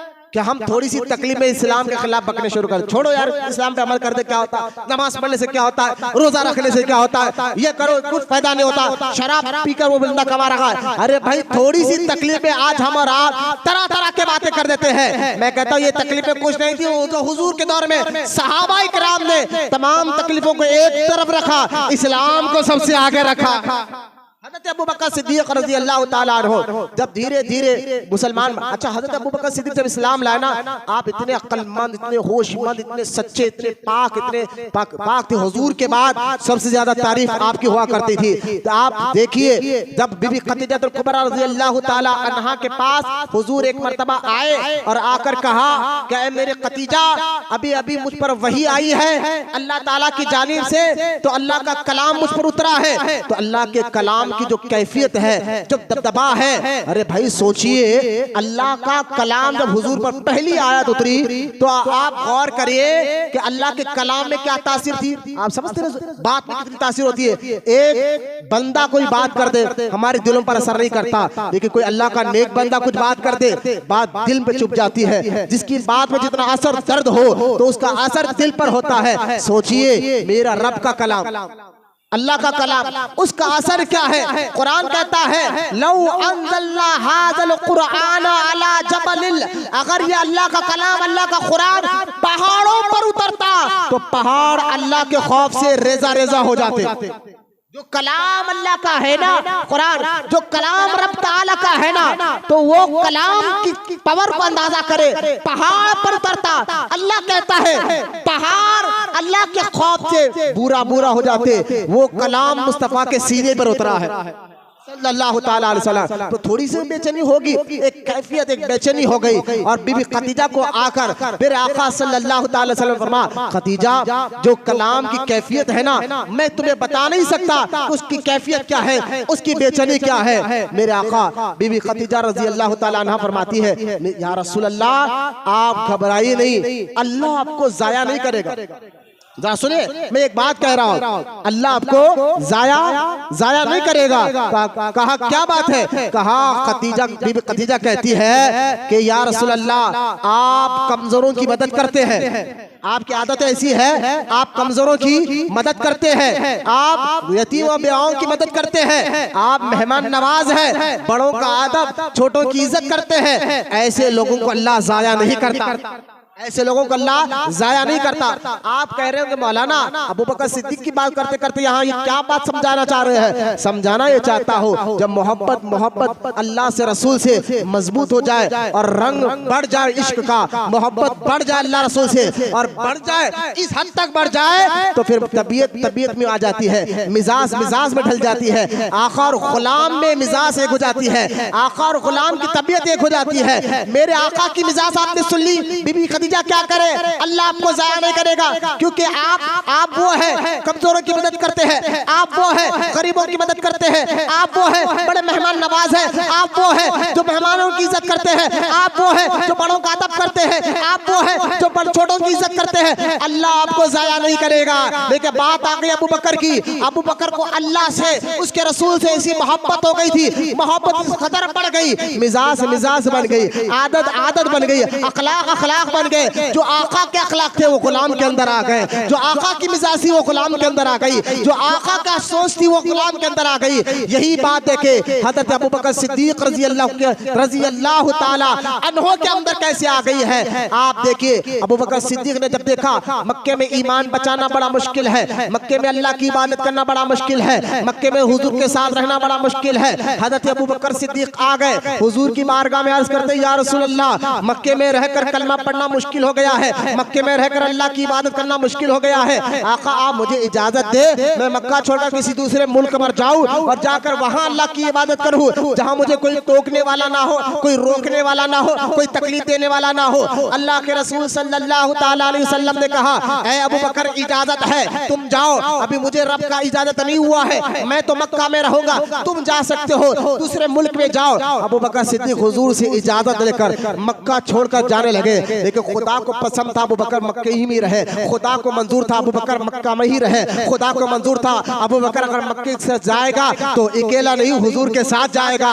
अब देखे खुदा की कुदरत किस बहाने से अबू बकर को रोकती है, लिहाजा अबू बकर मक्का छोड़कर जा रहे हैं। रास्ते में इब्ने दुगाना जो मक्के के सरदारों में से था वो अबू बकर को रोक लेता है और कहता है ऐ अबू बकर कहाँ जा रहे हो? तो अबू बकर कहते हैं क्या करूं, मक्के वाले मुझे रहने नहीं देते, मक्के वाले मुझे पसंद नहीं करते हैं, वो अल्लाह की इबादत करने नहीं देते हैं, लिहाजा मैं मक्का छोड़कर अब दूसरे मुल्क में चला जा रहा हूँ, अब वहां जाकर अल्लाह की इबादत करूंगा। इब्ने दुगाना जो मक्के के सरदारों में से था, तजुर्बेकार आदमी था, इंसान को पढ़ने वाला आदमी था, वो तजुर्बेकार आदमी इब्ने दुगाना ने कहा अबू बकर तुम जैसा आदमी मक्का छोड़ सकता है? गौर सुने, बीबी खदीजा ने क्या कहा था हुजूर के लिए, आप रहम दिल है, आप मेहमान नवाज है, आप बड़ों की इज्जत करते हैं, आप छोटों पर रहम करते हैं, आपके अंदर ये खूबियां है, ये जहन में रखे। इधर अबू बकर जब मक्का छोड़कर जाने लगे तो लिहाजा रास्ते में इब्ने दुगाना कहता है अबू बकर तुम जैसा शख्स भी मक्का छोड़ सकता है? कहा मुझे तो मक्के वाले रहने नहीं देते हैं। इब्ने दुगाना कहता है अबू बकर तुम तो बड़ों की इज्जत करते हो। बोलना सुभान अल्लाह। जो सिफत हुजूर की है, जो मिजाज हुजूर की है, क्योंकि हुजूर की गुलामी में आने के बाद आका ने ऐसी मिजाज अपने गुलाम को भी अता फरमाती थी, लिहाजा इब्ने दुगाना कहते हैं अबू बकर तुम तो बड़ों की इज्जत करते हो, छोटों पर रहम करते हो, तुम तो बड़े मेहमान नवाज भी हो। बोलो ना मोहब्बत से सुभान अल्लाह। जो सिफत हुजूर की है, जो मिजाज हुजूर की है, जो आदत हुजूर की है, गुलाम के अंदर भी आ चुकी थी। ऐसा इश्क, ऐसा रंग अल्लाह रसूल से मोहब्बत था अबू बकर को, लिहाजा अबू बकर सिद्दीक को कहते हैं कि भाई अबू बकर तुम जैसा शख्स मक्का कैसे छोड़ सकता है, लिहाजा अबू बकर साथ चलो, मैं लोगों को कहूंगा मक्के वालों को ऐसे कोई भी कोई हकलता मक्के से जो बड़ों की इज्जत करता है, छोटों पर रहम करता है, बड़ा मेहमान नवाज है, और ये खूबियां जिसके अंदर है, जो खूबियां बीबी खदीजा ने हुजूर के अंदर गिनवाई थी, वही खूबियां इब्ने दुगाना ने अबू बकर में गिनवा कर बताया। बोला मोहब्बत से सुभान अल्लाह। इश्क बढ़ जाए ना अल्लाह रसूल से तो मिजाज में आ जाती है, रंग रंग चढ़ जाता है, और रसूल की मोहब्बत का रंग मिजाज हमारे अंदर भी आ जाए, आदत बदल जाती है, अखलाक बदल जाता है, चलने का तरीका बदल जाता है, बात का तरीका बदल जाता है, हमारे अंदर नरमी आ जाती है। हुजूर के आशिक जब बनोगे तो ये बात समझ में आ जाएगी। लिहाजा हज़रत अबू बकर सिद्दीक रज़ी अल्लाह तआला अन्हु ऐसे अल्लाह उसके रसूल के मंजूर नजर बने हैं। हज़रत अबू बकर तो वापस मक्के में आ गए जब हुजूर सल्लल्लाहु तआला अलैहि वसल्लम को अल्लाह ने मिराज कराया, जन्नत और का दीदार कराया, अपना दीदार कराया, जन्नत की सैर की, दोज़ख की सैर की, तमाम आसमान की मखलूक़ात को देखकर रब का दीदार कर कर जब जाने लगे, हज़रत आका रहमत कौनैन ने कहा या अल्लाह जमीन पर तो जा रहा हो, मेरा इस बात का यकीन कौन करेगा? मेरे आका रहमत कौनैन ने जब अल्लाह से बात कही तो अल्लाह ताला ने कहा जिब्रील मेरे हबीब को कहो जमीन पर सबसे पहले इस बात का इकरार मानेगा, इस बात को वो अबू बकर है। दुनिया में तो उनका नाम अब्दुल्ला है, आसमानों में उनका नाम सिद्दीक अकबर है। बोला मोहब्बत से सुभान अल्लाह।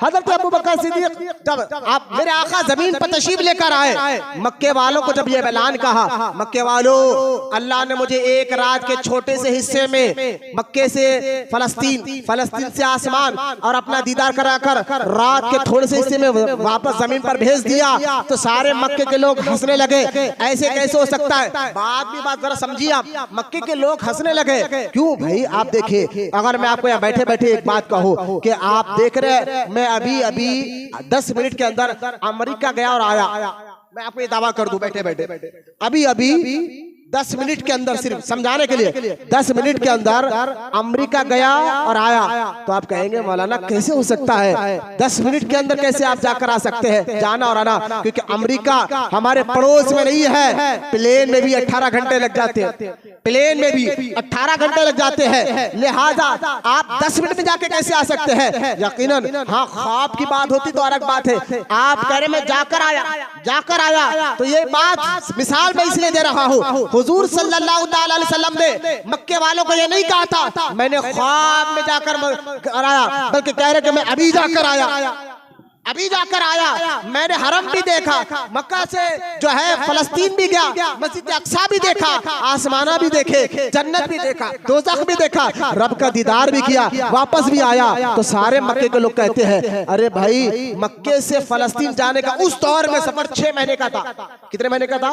उस दौर में अगर अच्छे तेज ऊंट घोड़े पर भी जाए, पैदल गए तो अलग बात है। हुजूर के दौरे मुबारक में मक्के से फलस्तीन मस्जिद अक्सा अगर कोई जाता उसको 6 महीने लगते थे। तो मक्के वाले हंसने लगे, हंसकर कहने लगे ऐसे कैसे हो सकता है? 6 महीने का सफर रात के थोड़े से हिस्से में, रात के थोड़े से हिस्से में सारे मक्के वाले हंसने लगे। अबू जहल तो कहने लगा अब तो अबू बकर हमेशा अपने नबी की गीत गाता है, हमेशा अपने नबी अपने आका के मेरे आका मेरे रसूल, मेरे आका मेरे रसूल, ये हमेशा कहते रहता ना।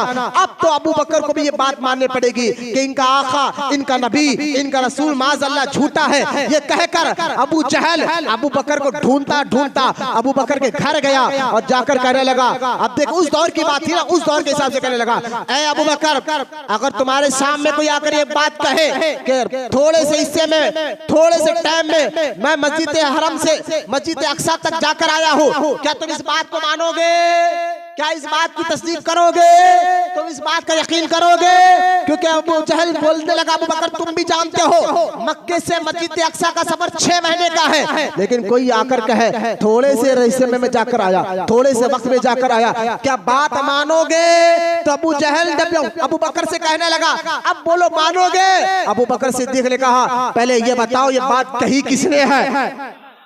बोलना सुभान अल्लाह, कही किसने है? तो हाँ अबू जहल कहने लगा उन्होंने कहा है जिनके गीत तुम गाते हो, उन्होंने कहा है जिनकी शान तुम बयान करते हो, उन्होंने कहा है जिनके बारे में तुम कहते हो अल्लाह के रसूल है, उन्होंने कहा है जिनके बारे में तुम कहते हो अल्लाह के नबी है, रसूल है, जो जिनके बारे में तुम कहते हो रब से कलाम करते हैं, अल्लाह का कलाम उन पर उतरता है, उस नबी उस रसूल तुम्हारे खास दोस्त ने ये बात की है, अब बताओ बात मानोगे? अबू बकर कहने लगे, सिद्दीक अमर कहने लगे अगर ये बात मेरे आका ने की है, ये बात तो क्या है, इससे बड़ी बात भी बोलते तो मैं मान लेता। बोले मोहब्बत से सुभान अल्लाह, इससे बड़ी बात बोलते तब भी बात मान लेता। उसी वक्त जिब्रील आए और हुजूर को सलाम करके कहा या रसूल अल्लाह, अल्लाह भी आपको सलाम करता है, मैं भी आपको सलाम कह रहा हूँ, और सुने आज से अबू बकर का नाम दुनिया में अब्दुल्ला है, आसमानों में सिद्दीक अकबर है। बोले मोहब्बत से सुभान अल्लाह। लिहाजा ये इश्क था अल्लाह से, रसूल से, दीन से, कुरान से, हदीस से, किसको? अबू बकर सिद्दीक रज़ी अल्लाह ताला अन्हु को। अब जब बात आ गई अबू बकर सिद्दीक की, अब सुने जब मक्के में धीरे धीरे, अच्छा अबू बकर सिद्दीक के कहने पर ऐसे ऐसे सहाबा ने कलमा पढ़ा, सिर्फ कहने पर, बोलो सुभान अल्लाह, क्योंकि अबू बकर सिद्दीक रज़ी अल्लाह ताला अन्हु के कहने पर बड़े बड़े सहाबा जिनके बारे में आता है वो इस्लाम की रीढ़ की हड्डी है, वो जो कलमा पड़े हैं किसके कहने पर? अबू बकर के कहने पर। जिनमें किन का नाम है? जिनमें हजरत जुबैर बिन अव्वाम का नाम आता है रज़ी अल्लाह ताला अन्हु। जुबैर बिन अव्वाम कौन है? जामे तिरमिज़ी उठा कर देखे, मेरे आका सल्लल्लाहु ताला अलैहि वसल्लम फरमाते हैं जुबैर, अल्लाह के नबी फरमाते मेरे खास हवारियों में से एक हवारी जुबैर बिन अव्वाम है। अल्लाह नबियों को खास साथी देता है, उन साथियों में एक साथी जुबैर बिन अव्वाम है, जिनके बारे में हुजूर कहते हैं ये जुबैर बिन अव्वाम किसके कहने पर अल्लाह पर ईमान लाए? अबू बकर के कहने पर ईमान लाए। और आगे बढ़े, साद बिन अबी वक़ास किसके कहने पर ईमान लाए? अबू बकर के कहने पर ईमान लाए। कौन है साद बिन अबी वक़ास, जिनके बारे में हुजूर कहते हैं कि सारे सहाबा तो हुजूर के बारे में कहते थे फिदा का उम्मी आबी या रसूल अल्लाह, सारे सहाबा ये कहते थे या रसूल अल्लाह आप पर मेरे बाप भी कुर्बान, मेरी माँ भी कुर्बान। लेकिन साद बिन अबी वक़ास वो सहाबी है इनके जरिए दीन को, इस्लाम को इतना फायदा पहुंचा है। मेरे आका सल्लल्लाहु ताला अलैहि वसल्लम साद बिन अबी वक़ास को कहते हैं साद तुझ पर मेरे माँ बाप कुर्बान हो जाए।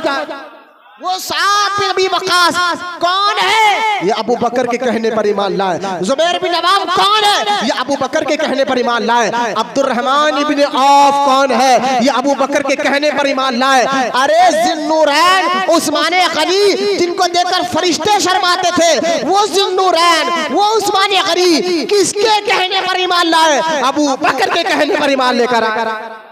ये बड़े बड़े लोग थे, हजरत उस्मान गनी, हजरत Abdurrahman ibn of, Zubair bin Awwam, Saad bin Abi वक्कास, ये ऐसे मक्के के तजुर्बेकार, पढ़े लिखे, समझदार, संजीदा लोग थे। जब अबू बकर ने इनके सामने कहा ना कि कलमा पढ़ लो, तो जुबैर बिन अव्वाम, साद बिन अबी वक्कास और हजरत Abdurrahman ibn Auf, Usman Ghani Abu Bakr को देखने लगे। अबू बकर, हमने तुझे देखा है, तू बड़ा संजीदा आदमी है, कारोबार भी वो करता था। हम अक्सर कहते थे अबू बकर जो कारोबार में पैसा लगाए उसी कारोबार में तुम भी पैसा लगाओ। ये बड़ा संजीदा आदमी है, तजुर्बेकार आदमी है, समझदार आदमी है, अखलाक वाला आदमी है। तो लिहाजा ये सहाबा ने जब देखा अबू बकर जैसा शख्स कलमा पढ़ा, अबू बकर जैसा शख्स कलमा पढ़ा, तो लिहाजा इन लोगों ने कहा हम भी कलमा पढ़ लेंगे।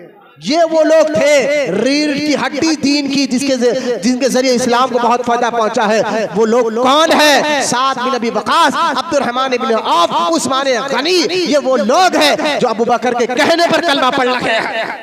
सोचिए सहाबा की नजर में अबू बकर का मुकाम क्या है, मर्तबा क्या है। लिहाजा जब मक्के में सरकार अलैहिस्सलाम ने ऐलान नबूवत फरमाया और लोगों को दीन की दावत देते रहे, और मेरे अबू बकर हुजूर के हर वक्त साथ रहे, हर टाइम साथ रहे, हर वक्त साथ रहे, यहाँ तक कि मेरे आका सल्लल्लाहु ताला अलैहि वसल्लम सिद्दीक़ अकबर रज़ियल्लाहु ताला अन्हु ने अल्लाह के लिए, रसूल के लिए बहुत तकलीफें सही है। लेकिन बात आगे बढ़ाता हूँ, सुनिए। जब मक्के वालों ने देखा कि अब ये रुकने वाले नहीं है, लिहाजा इनको खत्म कर दिया जाए, इनको कत्ल कर दिया जाए। ये प्लानिंग दारुल नदवा में बैठकर मक्के के मुशरिकों ने ये प्लानिंग की कि इस नबी को मार दिया जाए, माज़अल्लाह कत्ल कर दिया जाए, शहीद कर दिया जाए। इधर दारुल नदवा में रात के अंधेरे में बैठकर मुशरिकीन प्लान बना रहे हैं, और इधर मेरे आका सल्लल्लाहु ताला अलैहि वसल्लम को अल्लाह ताला जिब्रील अलैहिस्सलाम के जरिए ऐलान कर रहा है, जिब्रील जाओ और मेरे हबीब से कहो अभी इसी वक्त मक्का छोड़कर मदीने की तरफ जाए।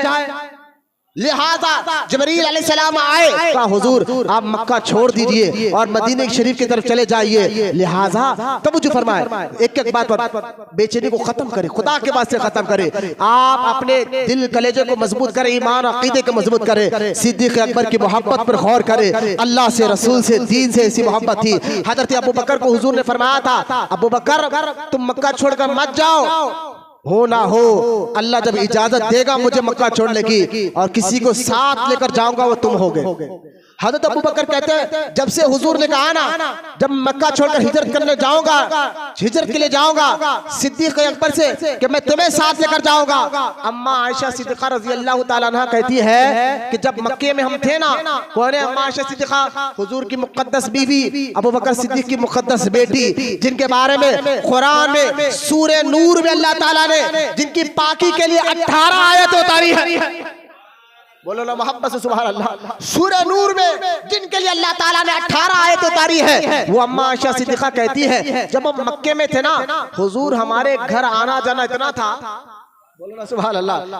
अबू बकर को अल्लाह रसूल से मोहब्बत और अल्लाह रसूल को अबू बकर से कितनी मोहब्बत थी। लिहाजा अम्मा आयशा कहती है कि खुदा की कसम जब हम मक्के में थे ना, दिन में 2 मरतबा मेरे आका सल्लल्लाहु ताला अलैहि वसल्लम अबू बकर के घर आया करते थे। बड़ी मोहब्बत थी अबू बकर के घर आने से, अबू बकर से। सरकार जाबी कायनात जिसके दरबार में जाती है वो आका अबू बकर के घर आते थे, बड़ी प्यार था, बड़ा मोहब्बत थी अबू बकर से, उनकी खानदान से, उनकी औलाद से। लिहाजा सरकार ने फरमाया था कि अबू बकर ये राज की बात है, जब मैं हिजरत कर कर जाऊँ ना तो मैं तुझे साथ लेकर जाऊंगा।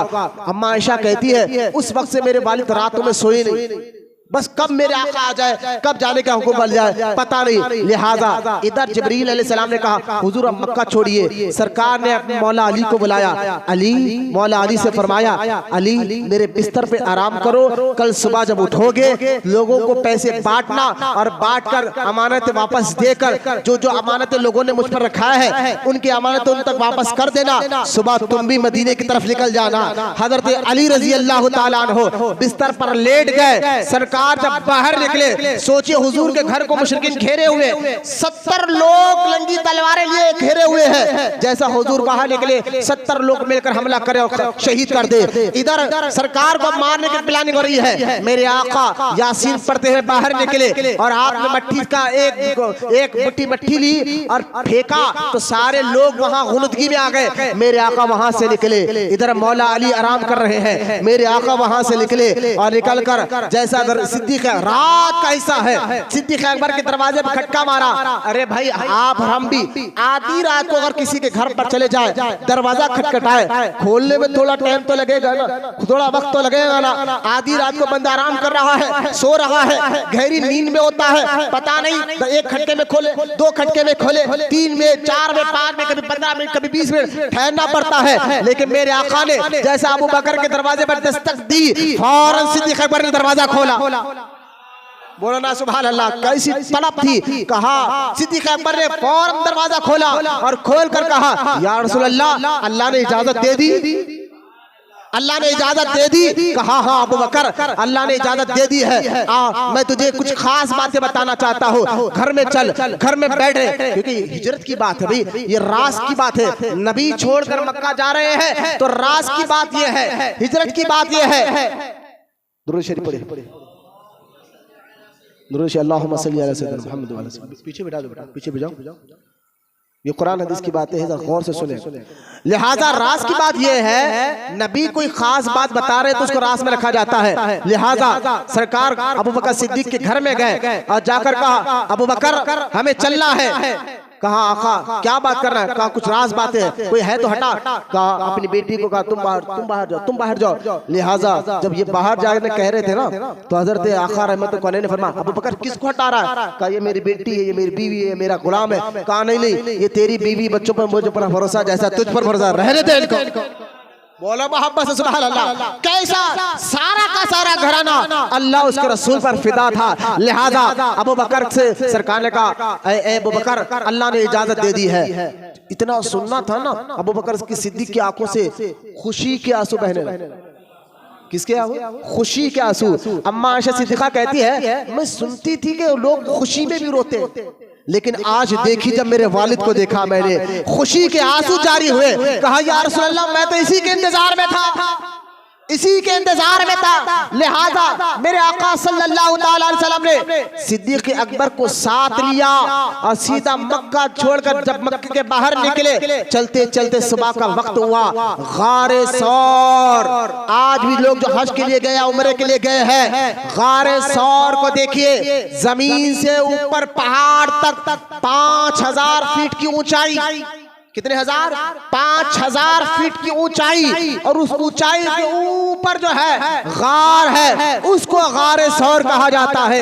हजरत अबू बकर सिद्दीक रजी अल्लाह तआला का हुजूर सुबह हो गई है। इधर मक्के वालों को तो पता चल गया होगा कि हमें वो ढूंढने निकलेंगे। आका कुछ दिन के लिए हम इस गार में चले जाए।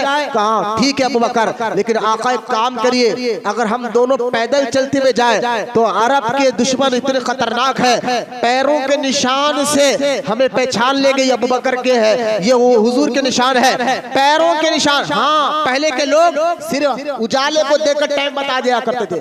अरब के लोग तो इतने होशियार थे, ऊँटनी के पैर के कदमों के निशान, जानवरों में ऊँटनी के कदमों के निशान को देखकर अरब के लोग बता देते ये हामिला है या नहीं है। इतने होशियार थे वो लोग, खाली जानवर के कदम के निशान को देखकर पहचान लेते थे। और लिहाजा ये कदमों के निशान को देखकर बंदे की पहचान कर लेते थे, जानवरों की पहचान कर लेते थे। लिहाजा अबू बकर सिद्दीक ने कहा या रसूल अल्लाह, अगर हम दोनों मिलकर पैदल जाएंगे तो आपके 2 कदम मेरे 2 कदम को देखकर काफिरों को यकीन हो जाएगा हुजूर ऊपर गए हैं। लिहाजा आका मेरे खांधे पर बैठ जाए।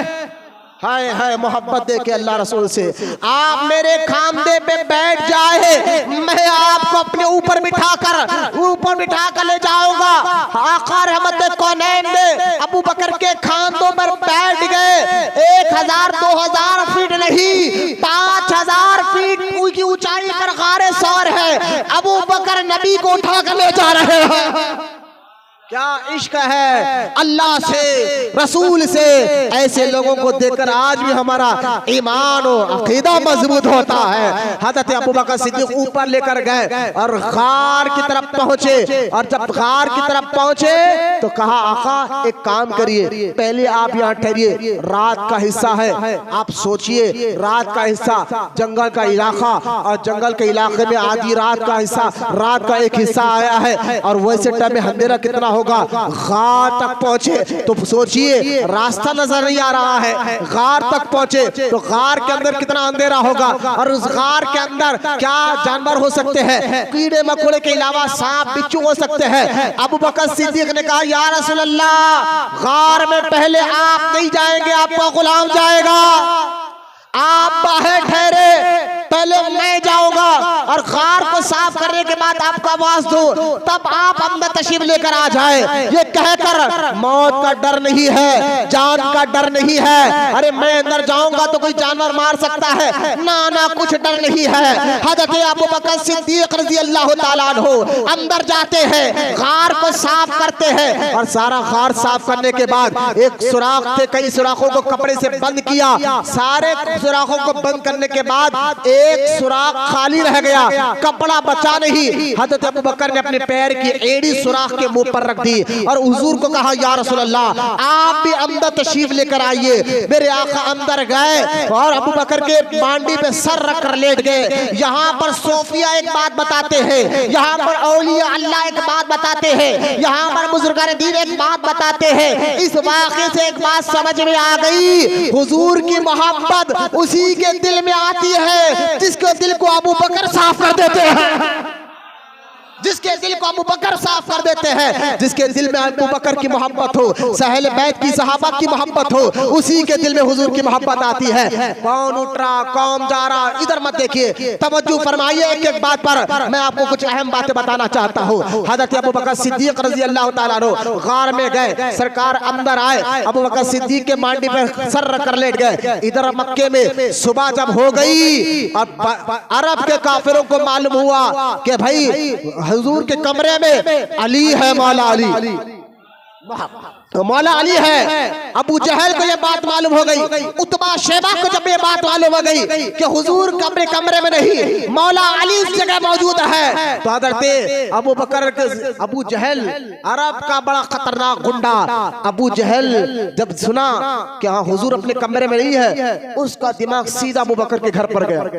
बोलो ना सुभान अल्लाह। अबू बकर के घर पर गया, पता क्या चला, अरब के जाहिल भी जानते थे मक्के में अगर कोई हुजूर का खास यार है तो वो अबू बकर है।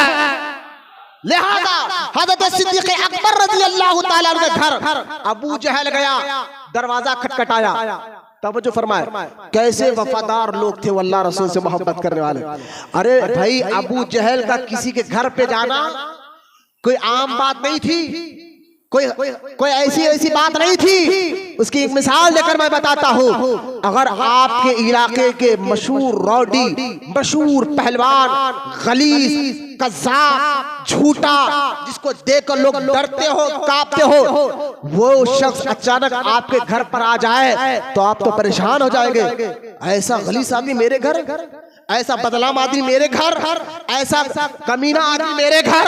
वो सोचिए उस वक्त, अच्छा उस वक्त अगर आप घर पे नहीं, औरत बाहर निकले, औरत फितरतन तरह डरती भी है, औरत बाहर निकले, सोचिए कि वो बात कर पाएगी ऐसे रोटी, ऐसे पहलवान, ऐसे खलीस आदमी से, जब जिससे बात करने के मर्द की हिम्मत ना हो, मर्द की ताकत ना हो। मैं मिसाल देकर समझा रहा हूँ, मर्द की ताकत ना हो और एक औरत कहाँ से बात कर पाएगी। इधर अबू जहल गया अबू बकर के घर पर, दरवाजा खटखटाया, अबू बकर सिद्दीक़ की बड़ी बेटी सैयदा अस्मा बाहर निकली, ना चेहरे पे डर, ना गम, ना खौफ। अरे भाई वक्त का बड़ा पहलवान खड़ा है, डर नहीं। सिद्दीक अकबर की बेटी है, बोलो ना सुभान अल्लाह। अरे वक्त का खलीस आदमी खड़ा है, डर नहीं, सिद्दीक अकबर की बेटी खड़ी है सामने और आंख में आंख मिलाकर कहा क्या है, बोलो ना सुभान अल्लाह। ना चेहरे पे गम, ना चेहरे पे डर, ना कपकपाहट है, ना बातचीत में कपकपाहट है। अरे जहां मर्द इसको देखकर कांपना शुरू कर दे वो था अबू जहल, लेकिन सैयदा अबू बकर सिद्दीक की बड़ी बेटी सैयदा अस्मा अबू जहल की आंख में आंख मिलाकर कहा क्या बात है, बोलो ना सुभान अल्लाह, क्या बात है। अबू जहल ने कहा क्या अबू बकर कहाँ है, कहा वो तो गए, बोलो ना सुभान, डर ही नहीं, वो तो गए। कहा किसके साथ गए, वो अपने नबी के साथ गए। डर कर झूठ नहीं बोला, डर कर घबराए नहीं, आंख में आंख मिलाकर बोला वहां अबू बकर का घराना अल्लाह उसके रसूल से मोहब्बत कैसा करता था, लिहाजा का वो तो गए। अब अबू जहल ने देखा ये तो डरती भी नहीं, आंख में आंख मिलाकर बोल रही है और कह रही है रुआ से हाँ गए हुजूर के साथ गए हैं। अच्छा कहाँ गए मालूम है लेकिन बताऊंगी नहीं, बोलना सुभान अल्लाह, मालूम है लेकिन बताओगी नहीं। अबू जहल को बड़ा गुस्सा आया, हाथ में उसके डंडा था, उस डंडे के ऊपर जो है एक किले की तरह कांटा लगा हुआ था, उसने उठाकर सैयदा अस्मा के सर पर मारा और जब खींचा कान के बाली में कांटा अटका और उसने जब खींचा जोर से कान फटा, खून निकला। सैयदा अस्मा के मुंह से आवाज निकली जब अंदर आपका दादा अबू बकर सिद्दीक का वालिद खड़े थे, अंदर से आवाज दिए अबू बकर सिद्दीक के वालिद, अस्मा क्या हुआ, कहा कुछ नहीं दादा जान, कांटा चुभ गया है। हाय बोलो ना मोहब्बत से सुभान अल्लाह। ये इश्क था अल्लाह रसूल से। अबू बकर तो अबू बकर उनकी बेटी का इश्क देखे, उनके बेटी की वफादारी देखे, लिहाजा अबू जहल तो गुस्से से चला गया, अंदर गए। बाप आपके अबू बकर सिद्दीक के वालिद जो है ना अभी नाबीना थे, बाद में ये भी ईमान लाए हैं, नाबीना थे, वो बड़बड़ाने लगे कहाँ गया ये बच्चा, सुबह सुबह उठकर किसके पास चला गया, खाने को छोड़ा नहीं छोड़ा, बड़बड़ा रहे हैं। सैयदा अस्मा ने क्या किया, हाथ में कुछ पत्थर एक कपड़े में भरे और अपने दादा के हाथ में दिया। क्यों औट रहे हैं, अब्बा हुजूर ने पैसा छोड़ कर गया है। बोलो ना सुभान अल्लाह। ये घराना अबू बकर सिद्दीक की वफात। अब मक्के में ऐलान हो रहा है, सारे मक्के में ऐलान हो गया कि जो अबू बकर को और जो हुजूर अकरम सल्लल्लाहु ताला अलैहि वसल्लम को ढूंढ कर लाएगा माज़अल्लाह जिंदा या मुर्दा। मक्के में ऐलान हो रहा है, मक्के के सरदारों की तरफ से ऐलान हो रहा है, जो जो अबू बकर को और हुजूर अकरम सल्लल्लाहु ताला अलैहि वसल्लम को जिंदा या माज़अल्लाह मुर्दा जो ढूंढ कर लाएगा उसको लाल सुर्ख कलर के 70 ऊंट इनाम में दिए जाएंगे और मक्के की सरदारी दी जाएगी और मक्के की खूबसूरत औरत के साथ उसका निकाह करा दिया जाएगा। ये ऐलान मक्के की गली गली में हो रहा है, ये ऐलान मक्के के गली गली चौरस्तों में हो रहा है। सोचिए ऐसे ऐलान में जहां अच्छे अच्छे लोग बिगड़ जाते हैं, अच्छे अच्छे लोगों की नीयत खराब हो जाती है, लेकिन वारे अबू बकर तुम्हारा इश्क तो इश्क है अल्लाह रसूल से, आपकी औलाद तो इश्क का इश्क है अल्लाह उसके रसूल से, लेकिन अबू बकर के घर में काम करने वाले नौकर भी नहीं बिके। बोलो मोहब्बत से सुभान अल्लाह। सिद्दीक अकबर के घर में काम करने वाले नौकरों ने भी ईमान का सौदा नहीं किया। हज़रत आमिर अबू बकर सिद्दीक के घर के नौकर है। उस दौर में नौकर गुलाम जो है ना तिनके में बिक जाते थे, थोड़ी बहुत कोई बोली लगा दे तो गुलाम उनकी बात करने लग जाते थे। सोचिए उस दौर में, यूं समझिए, समझाने के लिए कह रहा हूं, उस दौर का करोड़पति अरबपति अगर बनना है तो सिर्फ ये था पता बता दे कि अबू बकर कहाँ है, पता बता दे हुजूर अकरम सल्लल्लाहु ताला अलैहि वसल्लम कहाँ है। लिहाजा हुजूर अबू बकर सिद्दीक के गुलाम सैयदना आमिर जो 3 दिन तक बकरियां चराने के बहाने जाते और उस गार के तरफ जाते जहां हुजूर है, वो दूध देकर आते हैं, पता मालूम है लेकिन ना आपकी नीयत बदली। बोलो ना सुभान अल्लाह। गुलाम है ना तो तके भी बिकते, ना नीयत बदली ना सोच बदली। ये था अबू बकर सिद्दीक के घराने का हाल कि पूरा का पूरा घराना अल्लाह उसके रसूल की मोहब्बत मोहब्बत में वफादार था, वफादार था, ऐसा वफादार था जिनकी वफादारी की आज लोग जब सुनते हैं तो पता चलता है ऐसे वफादार अगर कोई अल्लाह रसूल दीन के बन जाए तो अल्लाह दोनों जहां में कामयाबी अता फरमाता है।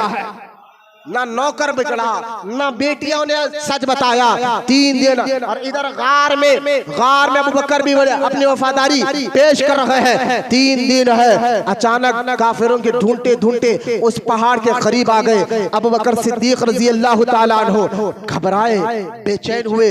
सरकार ने कहा अबू बकर डरता क्यों है, घबराता क्यों है? या रसूल अल्लाह, मुशरिकीन के कदमों की आवाज आ रही है, ढूंढते ढूंढते वो हमारे करीब आ रहे हैं। अगर वो अपने पैरों की तरफ भी नजर करे तो हमें वो पकड़ लेंगे, हमें वो देख लेंगे। आका मुझे अपनी फिक्र नहीं, फिक्र आपकी लगी हुई है। आका क्या करे? तो अल्लाह ताला ने कुरान पाक में ऐलान किया इस फिक्र का। बोलो ना सुभान अल्लाह। जब अबू बकर ये फिक्र कर रहे थे, मेरे आका ने फरमाया अबू बकर घबरा नहीं, अल्लाह हमारे साथ है। बोले मोहब्बत से सुभान अल्लाह। अबू बकर घबरा नहीं, अल्लाह हमारे साथ है, ये कहा। अब जब ये बात कह दी ना, कुरान में सूरह तौबा में अल्लाह ताला ने इरशाद फरमाया थानियस्नैनी इज़ हुमा फिल गार। बोले मोहब्बत से सुभान अल्लाह। थानियस्नैनी इज़ हुमा फिल गार। और जब उस गार में एक में से दो थे इज़ हुमा फिल गार, 2 में से दूसरे ने क्या कहा? इज़ यक़ूलू लिसाहिबिही। अबू बकर वो है जिनकी सहाबियत का जिक्र अल्लाह ने कुरान में कर दिया। अब इन शियों को मुंह मारो, इन राफजियों के मुंह में लग लगो जिनकी सहाबियत का जिक्र अल्लाह ताला ने कुरान पाक में कह दिया ली साहिबिही। तो मुझे बताइए आज का शिया, आज का राफजी अबू बकर के सामने कुछ भी बके, उनकी बात मत छोड़ो, अहले सुन्नत के अकीदे को मजबूत पकड़ो जो सहाबा और अहले बैत से मोहब्बत करते हैं।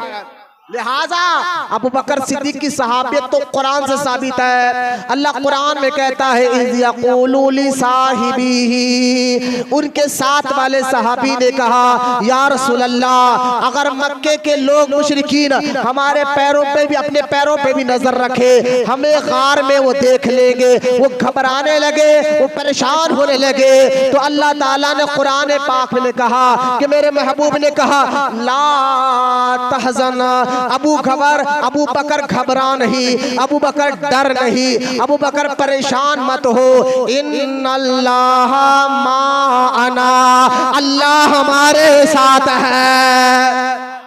बोले मोहब्बत से सुभान अल्लाह। भाई ये कुरान की आयत आपके सामने पढ़ जा रहे, चेहरा खुश कर कर बोलिए सुभान अल्लाह। अल्लाह के कलाम का असर दिल पर होना चाहिए, बोले मोहब्बत से सुभान अल्लाह। इन्नल्लाह माअना, अबू बकर घबरा नहीं, अल्लाह हमारे साथ है। इस आयत के तहत सोफिया इकराम बुजुर्गान दीन ने एक बात कह दी, सुने। मूसा अलैहिस्सलाम भी जब अल्लाह के हुक्म से जो है कौम अलकमा से लड़ने गए, कौम अलकमा मस्जिद अक्सा पर कब्जा करे हुए थे। अल्लाह का हुक्म, मूसा अपने जानिसारों को लेकर जाओ और जाकर जो है उस कौम से जिहाद करो। अल्लाह का हुक्म था। मूसा अलैहिस्सलाम अपने जानिसारों को लेकर जब उस कौम के पास गए, मूसा अलैहिस्सलाम की कौम ने कौम अलकमा को देखा, बड़े बड़े लोग, हाथ इतने बड़े बड़े, तो उनकी कौम डर गए और डर कर कहने लगे मूसा हम इनसे नहीं लड़ेंगे, आप जाने आपका रब जाने। मूसा अलैहिस्सलाम ने कहा था मेरी कौम डरो नहीं, अल्लाह मेरे साथ है। मूसा ने क्या कहा था अलैहिस्सलाम ने, ऐ मेरी कौम डरो नहीं, अल्लाह मेरे साथ है। और इधर अबू बकर से अल्लाह ताला कह रहा है, हुजूर फरमा रहे हैं, अल्लाह जिक्र कर रहा है, अल्लाह ताला हुजूर के जरिए कहने लगा रहा है कुरान पाक में, हबीब कह दे इन्नल्लाह माअना। मूसा कहते हैं मेरी कौम डर नहीं, अल्लाह मेरे साथ है। हुजूर कहते हैं अबू बकर डर नहीं, अल्लाह हमारे साथ है। ये आयत से पता चला जहां जहां अबू बकर वहां वहां खुदा, और जहां जहां अबू बकर खुदा वहां वहां भी है, रसूल वहां वहां भी आया। ये सोफिया कहते हैं, ये औलिया कहते हैं। जिसको अबू बकर का दामन मिला उसको अल्लाह उसका रसूल भी उससे राजी हो गए। अरे भाई अबू बकर कौन? जिसके पीछे मौला अली ने नमाजें पढ़ी। अबू बकर कौन? जिसके पीछे अबू फारूक आजम ने नमाजें पढ़ी। अबू बकर कौन? जिसके पीछे उस्मान गनी ने नमाजें पढ़ी। अबू बकर कौन? जिनके बारे में मौला अली कह रहे हैं। बोलो ना मोहब्बत से सुभान अल्लाह। बड़ों की बात बड़ों से पूछो। जामे तिरमिज़ी में हदीस है, हज़रत सैयदुस सादात मौलाए कायनात अलीउल मुर्तज़ा, ये हदीस सही बुखारी में भी है। इमाम तिरमिज़ी ने भी अपनी हदीस को लिखा है। तवज्जो फरमाइए, हज़रत इमाम बुखारी कहते हैं हदीस पाक को लाकर हज़रत मौला अली के बेटे मोहम्मद बिन हनफिया ने एक मर्तबा कहा कि ऐ मेरे वालिद मोहतरम, आप एक बात बताइए, इस रूए जमीन पर नबियों के बाद सबसे अफजल सबसे आला मुकाम किसका है? हज़रत मौलाए कायनात सैयदुस सादात अलीउल मुर्तज़ा रज़ी अल्लाह ताला अन्हु ने फरमाया, मेरे बेटे सुन, इस रूए जमीन पर नबियों के बाद अगर किसी का मुकाम मर्तबा है वो अबू बकर सिद्दीक है। बोला मोहब्बत से सुभान अल्लाह, और मोहब्बत से बोलिए सुभान अल्लाह। यहाँ से पता चला मौला अली का अकीदा क्या है, मौला अली का अकीदा क्या है। और फिर कहा हुजूर, आपके बेटे ने कहा मौलाए कायनात से मेरे वालिद ये भी बताइए अबू बकर के बाद कौन है? मौला अली रजी अल्लाह ताला अन्हु ने इरशाद फरमाया, अबू बकर के बाद ऊंचा मुकाम उमर फारूक का है। अरे भाई ये तमाम बादल-अंबिया बितहकीक ये अकीदा सुन लीजिए। मैं भी पैदाइशी हैदराबादी अल्हम्दुलिल्लाह, कोई कर्नाटक महाराष्ट्र से नहीं आया हो। ये अकीदा जो बयान कर रहा हो, नबियों के बाद अफजल अबू बकर है, उनके बाद उमर इब्न खत्ताब है, उनके बाद उस्मान गनी है, उनके बाद मौलाए कायनात है। ये अकीदा तमाम बुजुर्गों का भी है, ये अकीदा तमाम सहाबा का भी है, यही अकीदा तमाम ताबईन का भी है। पता क्या चला? तमादम मस्कलंदर अबू बकर का पहला नंबर है, अबू बकर का पहला नंबर है। गौर फरमाइए, पीरे पीरा मीरे मीरा सैयदना शेख अब्दुल कादर जीलानी गौसे आजम दस्तगीर रज़ी अल्लाह ताला अन्हु, आपकी किताब है गुनियतुत तालिबीन। गौसे पाक की किताब क्या है? गुनियतुत तालिबीन। उस किताब, अच्छा बात वहां भी कहने लगे कुछ लोग साहब लोग भी कहने लगे ये किताब गौसे पाक की नहीं है। मैंने कहा आपके कहने से कुछ नहीं होता, ये गुनियतुत तालिबीन ये किताब गौसे आजम ने लिखी है। इस बात को मुजद्दिद अल-फिसानी शेख अहमद सरंदी हजरत मुजद्दिद अल-फिसानी ने भी अपनी किताब मकतूबात में लिखा है, गुनियतुत तालिबीन गौसे आजम की लिखी हुई किताब है। बोले मोहब्बत से सुभान अल्लाह। और यहाँ से सुने आप, सिर्फ मुजद्दिद अल-फिसानी का अकीदा नहीं है, बानिए जामे निज़ामिया शेखुल इस्लाम मौलाना अनवारुल हक फारूकी अलैहि रहमतुर रिज़वान ने मकासिद इस्लाम में जहाँ सूरे नास की तफसीर की है, उस जिल्द में फरमाते हैं गुनियतुत तालिबीन गौसे आजम की लिखी हुई किताब है। बोला मोहब्बत से सुभान अल्लाह। अब गौसे आजम से सवाल हुआ इस किताब में अकीदा देखे, अकीदा मैं कहता हूँ साहब नहीं, सहाबा का अकीदा, ताबईन का अकीदा, बुजुर्गों के अकीदे पे चलो। क्यों अपने अकीदे को वहाँ शियो तफजीलों से मिला रहे हो? सुनो गौसे आजम क्या कहते हैं। गुनियतुत तालिबीन में सवाल हुआ, या शेख अब्दुल कादर जिलानी, आप जरा ये बताइए कि आप ये बताइए नबियों के बाद इस जमीन पर अफजल कौन है? नबियों रसूलों के बाद इस जमीन पर अफजल कौन है? अब मेरे गौसे आजम फरमाते हैं नबियों के बाद इस जमीन पर, तमाम नबियों रसूलों के बाद इस जमीन पर हुजूर की उम्मत अफजल है तमाम उम्मतों से। तरतीब देखे गौसे आजम कैसे ला रहे हैं। हुजूर की उम्मत तमाम नबियों की उम्मत से बेहतर है, फिर हुजूर की उम्मत में सबसे बेहतर सहाबा इकराम है। बोलो मोहब्बत से सुभान अल्लाह।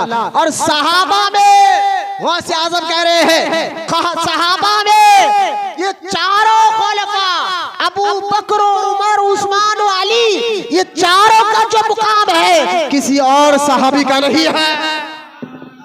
देखिए हुजूर की उम्मत तमाम उम्मतों से अफजल, हुजूर की उम्मत में तमाम सहाबा अफजल। कौन कह रहे हैं? अकीदा गौसे पाक का, अकीदा गौसे पाक का। अरे मैं गौसे आजम की औलाद से, मैंने कहा अकीदा अपने बड़ों का मानो।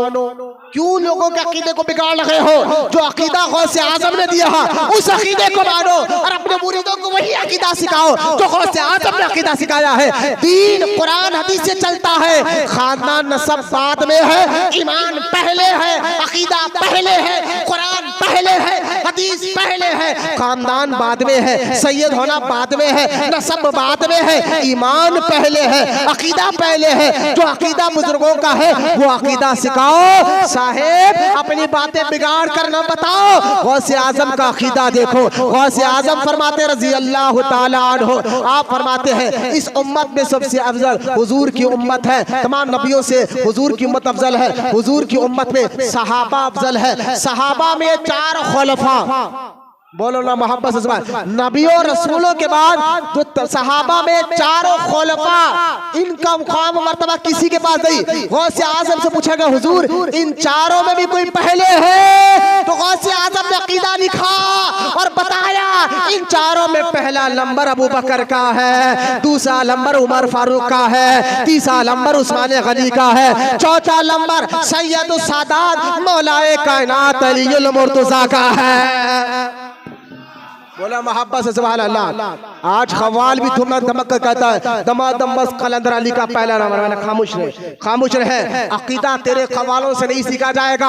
अकीदा, अकीदे की बात न खवालों से, अकीदे की बात कुरान से सीखी जाती है, अकीदे की बात हदीस से सीखी जाती है, अकीदे की बात सहाबा के अक़वाल से सीखी जाती है। आइए सरकार ख्वाजा बंदा नवाज गेसू दराज बुलंद परवाज अपनी किताब जामिउल कलाम में इरशाद फरमाते हैं। आप फरमाते हैं सहाबा में सबसे बड़ा दर्जा इन 4 खुलफा का है। ख्वाजा बंदा नवाज गेसू दराज की किताब जामिउल कलाम, जिनसे आपने मलफूजात है बंदा नवाज के। चिश्तियों अकीदा बंदा नवाज का भी सुनो।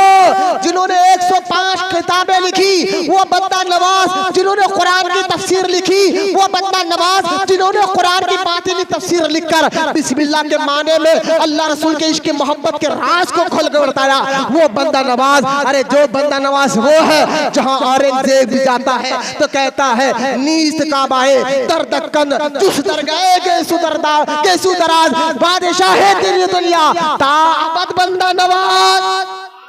जहां औरंगजेब कहता है कि औरंगजेब जैसा बादशाह कहता है नीस्त काबाए दर दक्कन। औरंगजेब बंदा नवाज के रोजे की ज़ियारत करके क्या कहते हैं? नीस्त काबाए दर दक्कन। ए बंदा नवाज आपका रोजा हैदराबाद दक्कन वालों के लिए काबे की तरह है। नीस्त काबाए दर दक्कन चुस दर गए गेसू दराज।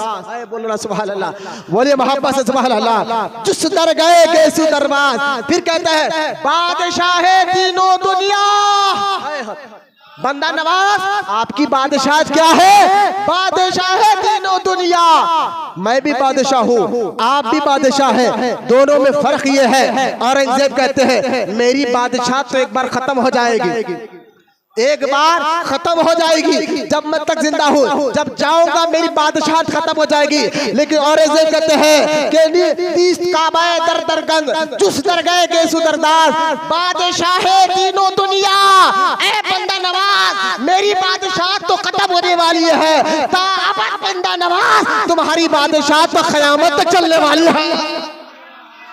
वो बंदा नवाज, वो गेसू दराज, वो इमाम हुसैन का बेटा, वो अकीदा बयान करता है अपने मलफूजात जामिउल कलाम में। बंदा नवाज, ये किताबें मेरे पास मौजूद है भाई, अल्हम्दुलिल्लाह सारी किताबें मौजूद है। वो बंदा नवाज गेसू दराज रहमतुल्लाहि ताला अलैह फरमाते हैं अपनी किताब जामिउल कलाम में कि आप फरमाते हैं तमाम सहाबा में इन 4 खुलफा का मुकाम बड़ा ऊंचा और उनमें सबसे पहले अबू बकर है, उनके बाद उमर इब्न खत्ताब है, उनके बाद उस्मान गनी है, उनके बाद मौला अली रज़ी अल्लाह ताला अन्हु है। मैं अफजलियत अबू बकर पर मैं बहुत बोलना चाहता था, वक्त नहीं है, टाइम हो चुका है। हाँ इसी इतवार को 22 तारीख को हज़रत अबू बकर सिद्दीक़ का उर्स है। वो 22 चांद की 22 महीने की चांद की 22। और ये अबू बकर सिद्दीक विलायत में आला, सियासत में आला, जिनके पीछे मौला अली ने नमाजें पढ़ी हो, जिनके पीछे फारूक आजम ने नमाजें पढ़ी हो, वो अबू बकर सिद्दीक का औरस अपने घरों में दिलाओ मुसलमानो, जिनकी मोहब्बत का जिक्र अल्लाह ने कुरान में किया है। बोलो ना सुभान अल्लाह। एक आयत मैंने पढ़ी है, कुरान में ऐसी कई आयतें हैं जिसमें अल्लाह ताला ने अबू बकर की शान को बयान फरमाया है, जिनमें अबू बकर की शान को बयान फरमाया है। ये सुनना है तो इंशाअल्लाह इतवार के दिन सुबह 10:30 बजे यहाँ पर रहिए इंशाअल्लाह। आइए जरूर आइए, मैं दावत दे रहा हूँ। 22 तारीख भी है, अबू बकर सिद्दीक की अफजलियत का जिक्र भी है। आज शियों वाला अकीदा छोड़िए, अहले सुन्नत का अकीदा पकड़िए, जो मौला अली ने नाम अकीदा दिया है, जिसने हसनैन, मैं बताऊंगा मौला अली का अकीदा किताबों से, मैं बताऊंगा इमाम हसन इमाम हुसैन का अकीदा किताबों से, इमाम ज़ैनुल आबिदीन का अकीदा, इमाम मोहम्मद बिन बाकर का अकीदा, इमाम जाफर सादिक का अकीदा, इमाम मूसा कासिम का अकीदा, इमाम अली रजा का अकीदा यही था। वो तमाम का अकीदा यही था। तमाम अंदर अबू बकर का पहला नंबर, इसमें मौलाए कायनात की कोई गुस्ताखी नहीं है भाइयों, कोई दुश्मन गुस्ताखी गलती नहीं है। लिहाजा सोचिए, आज भी एक तरीका है जो पीर घराने में जानते हैं इस बात को, जिस पीर जिसको अपना जानशीन बनाता है, पीर जिसको अपना खलीफा अकबर बनाता है, अपना जानशीन बनाता है, तो उसको अपना मुसल्ला देता है। महबूब इलाही को मुसल्ला बाबा फरीद गंज शकर ने देके बता दिया, मेरा जानशीन निजामुद्दीन होगा। ख्वाजा कुतुबुद्दीन बख्तियार काकी ने अपना मुसल्ला बाबा फरीद गंज शकर को देके बता दिया कि मैं मुसल्ला देकर बता रहा हूँ, मेरा जानशीन बाबा फरीद गंज शकर होगा। ख्वाजा खाजागान हिंदल वली ख्वाजा गरीब नवाज ने अपना मुसल्ला खास ख्वाजा कुतुबुद्दीन को देकर बताया, मुरीद तो बहुत है, खलीफा तो बहुत है, मेरा जानशीन कुतुबुद्दीन बख्तियार काकी बनेगा।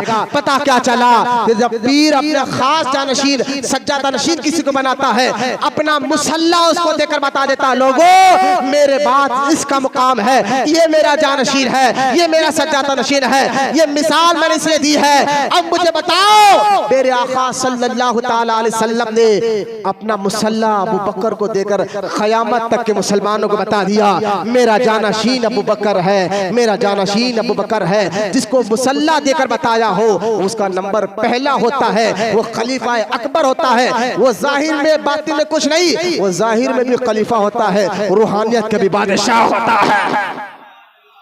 उनको कहना वो तो जाहिरी खलीफा थे, बातिनों को कोई खिलाफत रही। मैं कहता हूँ रूहानियत तुम जानते हो, अबू बकर की रूहानियत पर तुम हमला कर रहे हो, उनकी इखलास पर तो हमला कर रहे हो। अरे उनकी रूहानियत उनकी इखलास तो ऐसे है जिनका जिक्र अल्लाह ने कुरान में कर बताया है, तो वो अफजल है जाहिर में भी और बातिन में भी। इसका जिक्र जरूरी है। ये अकीदा अकीदा कतई है, ये अकीदा सहाबा का है, ये अकीदा अहले बैत का है, ये अकीदा बुजुर्गान दीन का है। चाहे कादरी सिलसिले के बुजुर्ग हो, चाहे चिश्ती सिलसिला के बुजुर्ग हो, चाहे नक्शबंदी सिलसिले के बुजुर्ग हो, सब ने यही कहा है, दमादम मस्कल अंदर अबू बकर का पहला नंबर। लिहाजा इसी अकीदे पर रहो, इसी अकीदे पर मरो, इसमें कोई अहले बैत की गुस्ताखी नहीं है। अहले बैत खुद जिनके बारे में मुझे बताइए, अगर कोई नमाज पढ़ लगा हो, आप मेरे पीछे नमाज पढ़ रहे, तो आपको क्या यकीन करना, पीछे इस इमाम के अली ने अबू बकर के पीछे नमाज पढ़ी, तो अकीदा क्या रखा होगा, पीछे इस इमाम के जिसको अली ने अपना इमाम कहा हो। मैं और अखबार सुनाऊंगा मौला अली के एक दारू कतनी में, इमाम दारू कतनी ने कई रिवायतें ली है जिसमें मौला अली ने कहा, लोगों मुझे अबू बकर उमर से अफजल कहोगे तो 80 कोड़ले मारूंगा। ये मौला अली के अखबार है। लिहाजा अबू बकर सिद्दीक का जिक्र कुरान में, अहादीस में अहले बैत ने भी कर बताया है। मैं सारे वाक़यात अगर अल्लाह जिंदगी रखा तो ये इतवार के दिन आप जरूर आएंगे इंशाअल्लाह। सुबह 10:30 बजे आइए, ज़ोहर तक चलेगी, और उसमें अफजलियत अबू बकर सिद्दीक कुरान और हदीस की रोशनी में अहले सुन्नत व जमात के आइम्मा और उलमा के निगाह में क्या है वो आपके सामने रखा जाएगा। और इस आज के बयान से अबू बकर सिद्दीक का इश्क पता चला और हमें ये सबक मिल गया, जो बंदा हालात कुछ भी रहो, अल्लाह उसके रसूल से मोहब्बत मजबूती से करो। हालात कुछ भी रहो, दीन से मजबूती से चिमके रहो, अल्लाह तुम्हें ही इज्जत अता फरमाएगा, तुम्हें ही कामयाबी अता फरमाएगा। अल्लाह की बारगाह में दुआ है, अल्लाह हम तमाम को कहने सुनने से ज्यादा अमल की तौफीक अता फरमाए। अल्लाह ताला हमें सच्चा आशिक रसूल बनाए। अल्लाह ताला क़यामत तक हमारी नस्लों में आशिक रसूलों को पैदा फरमाए। वमा अलैना इल्लल बलाग वल्हम्दुलिल्लाहि रब्बिल आलमीन।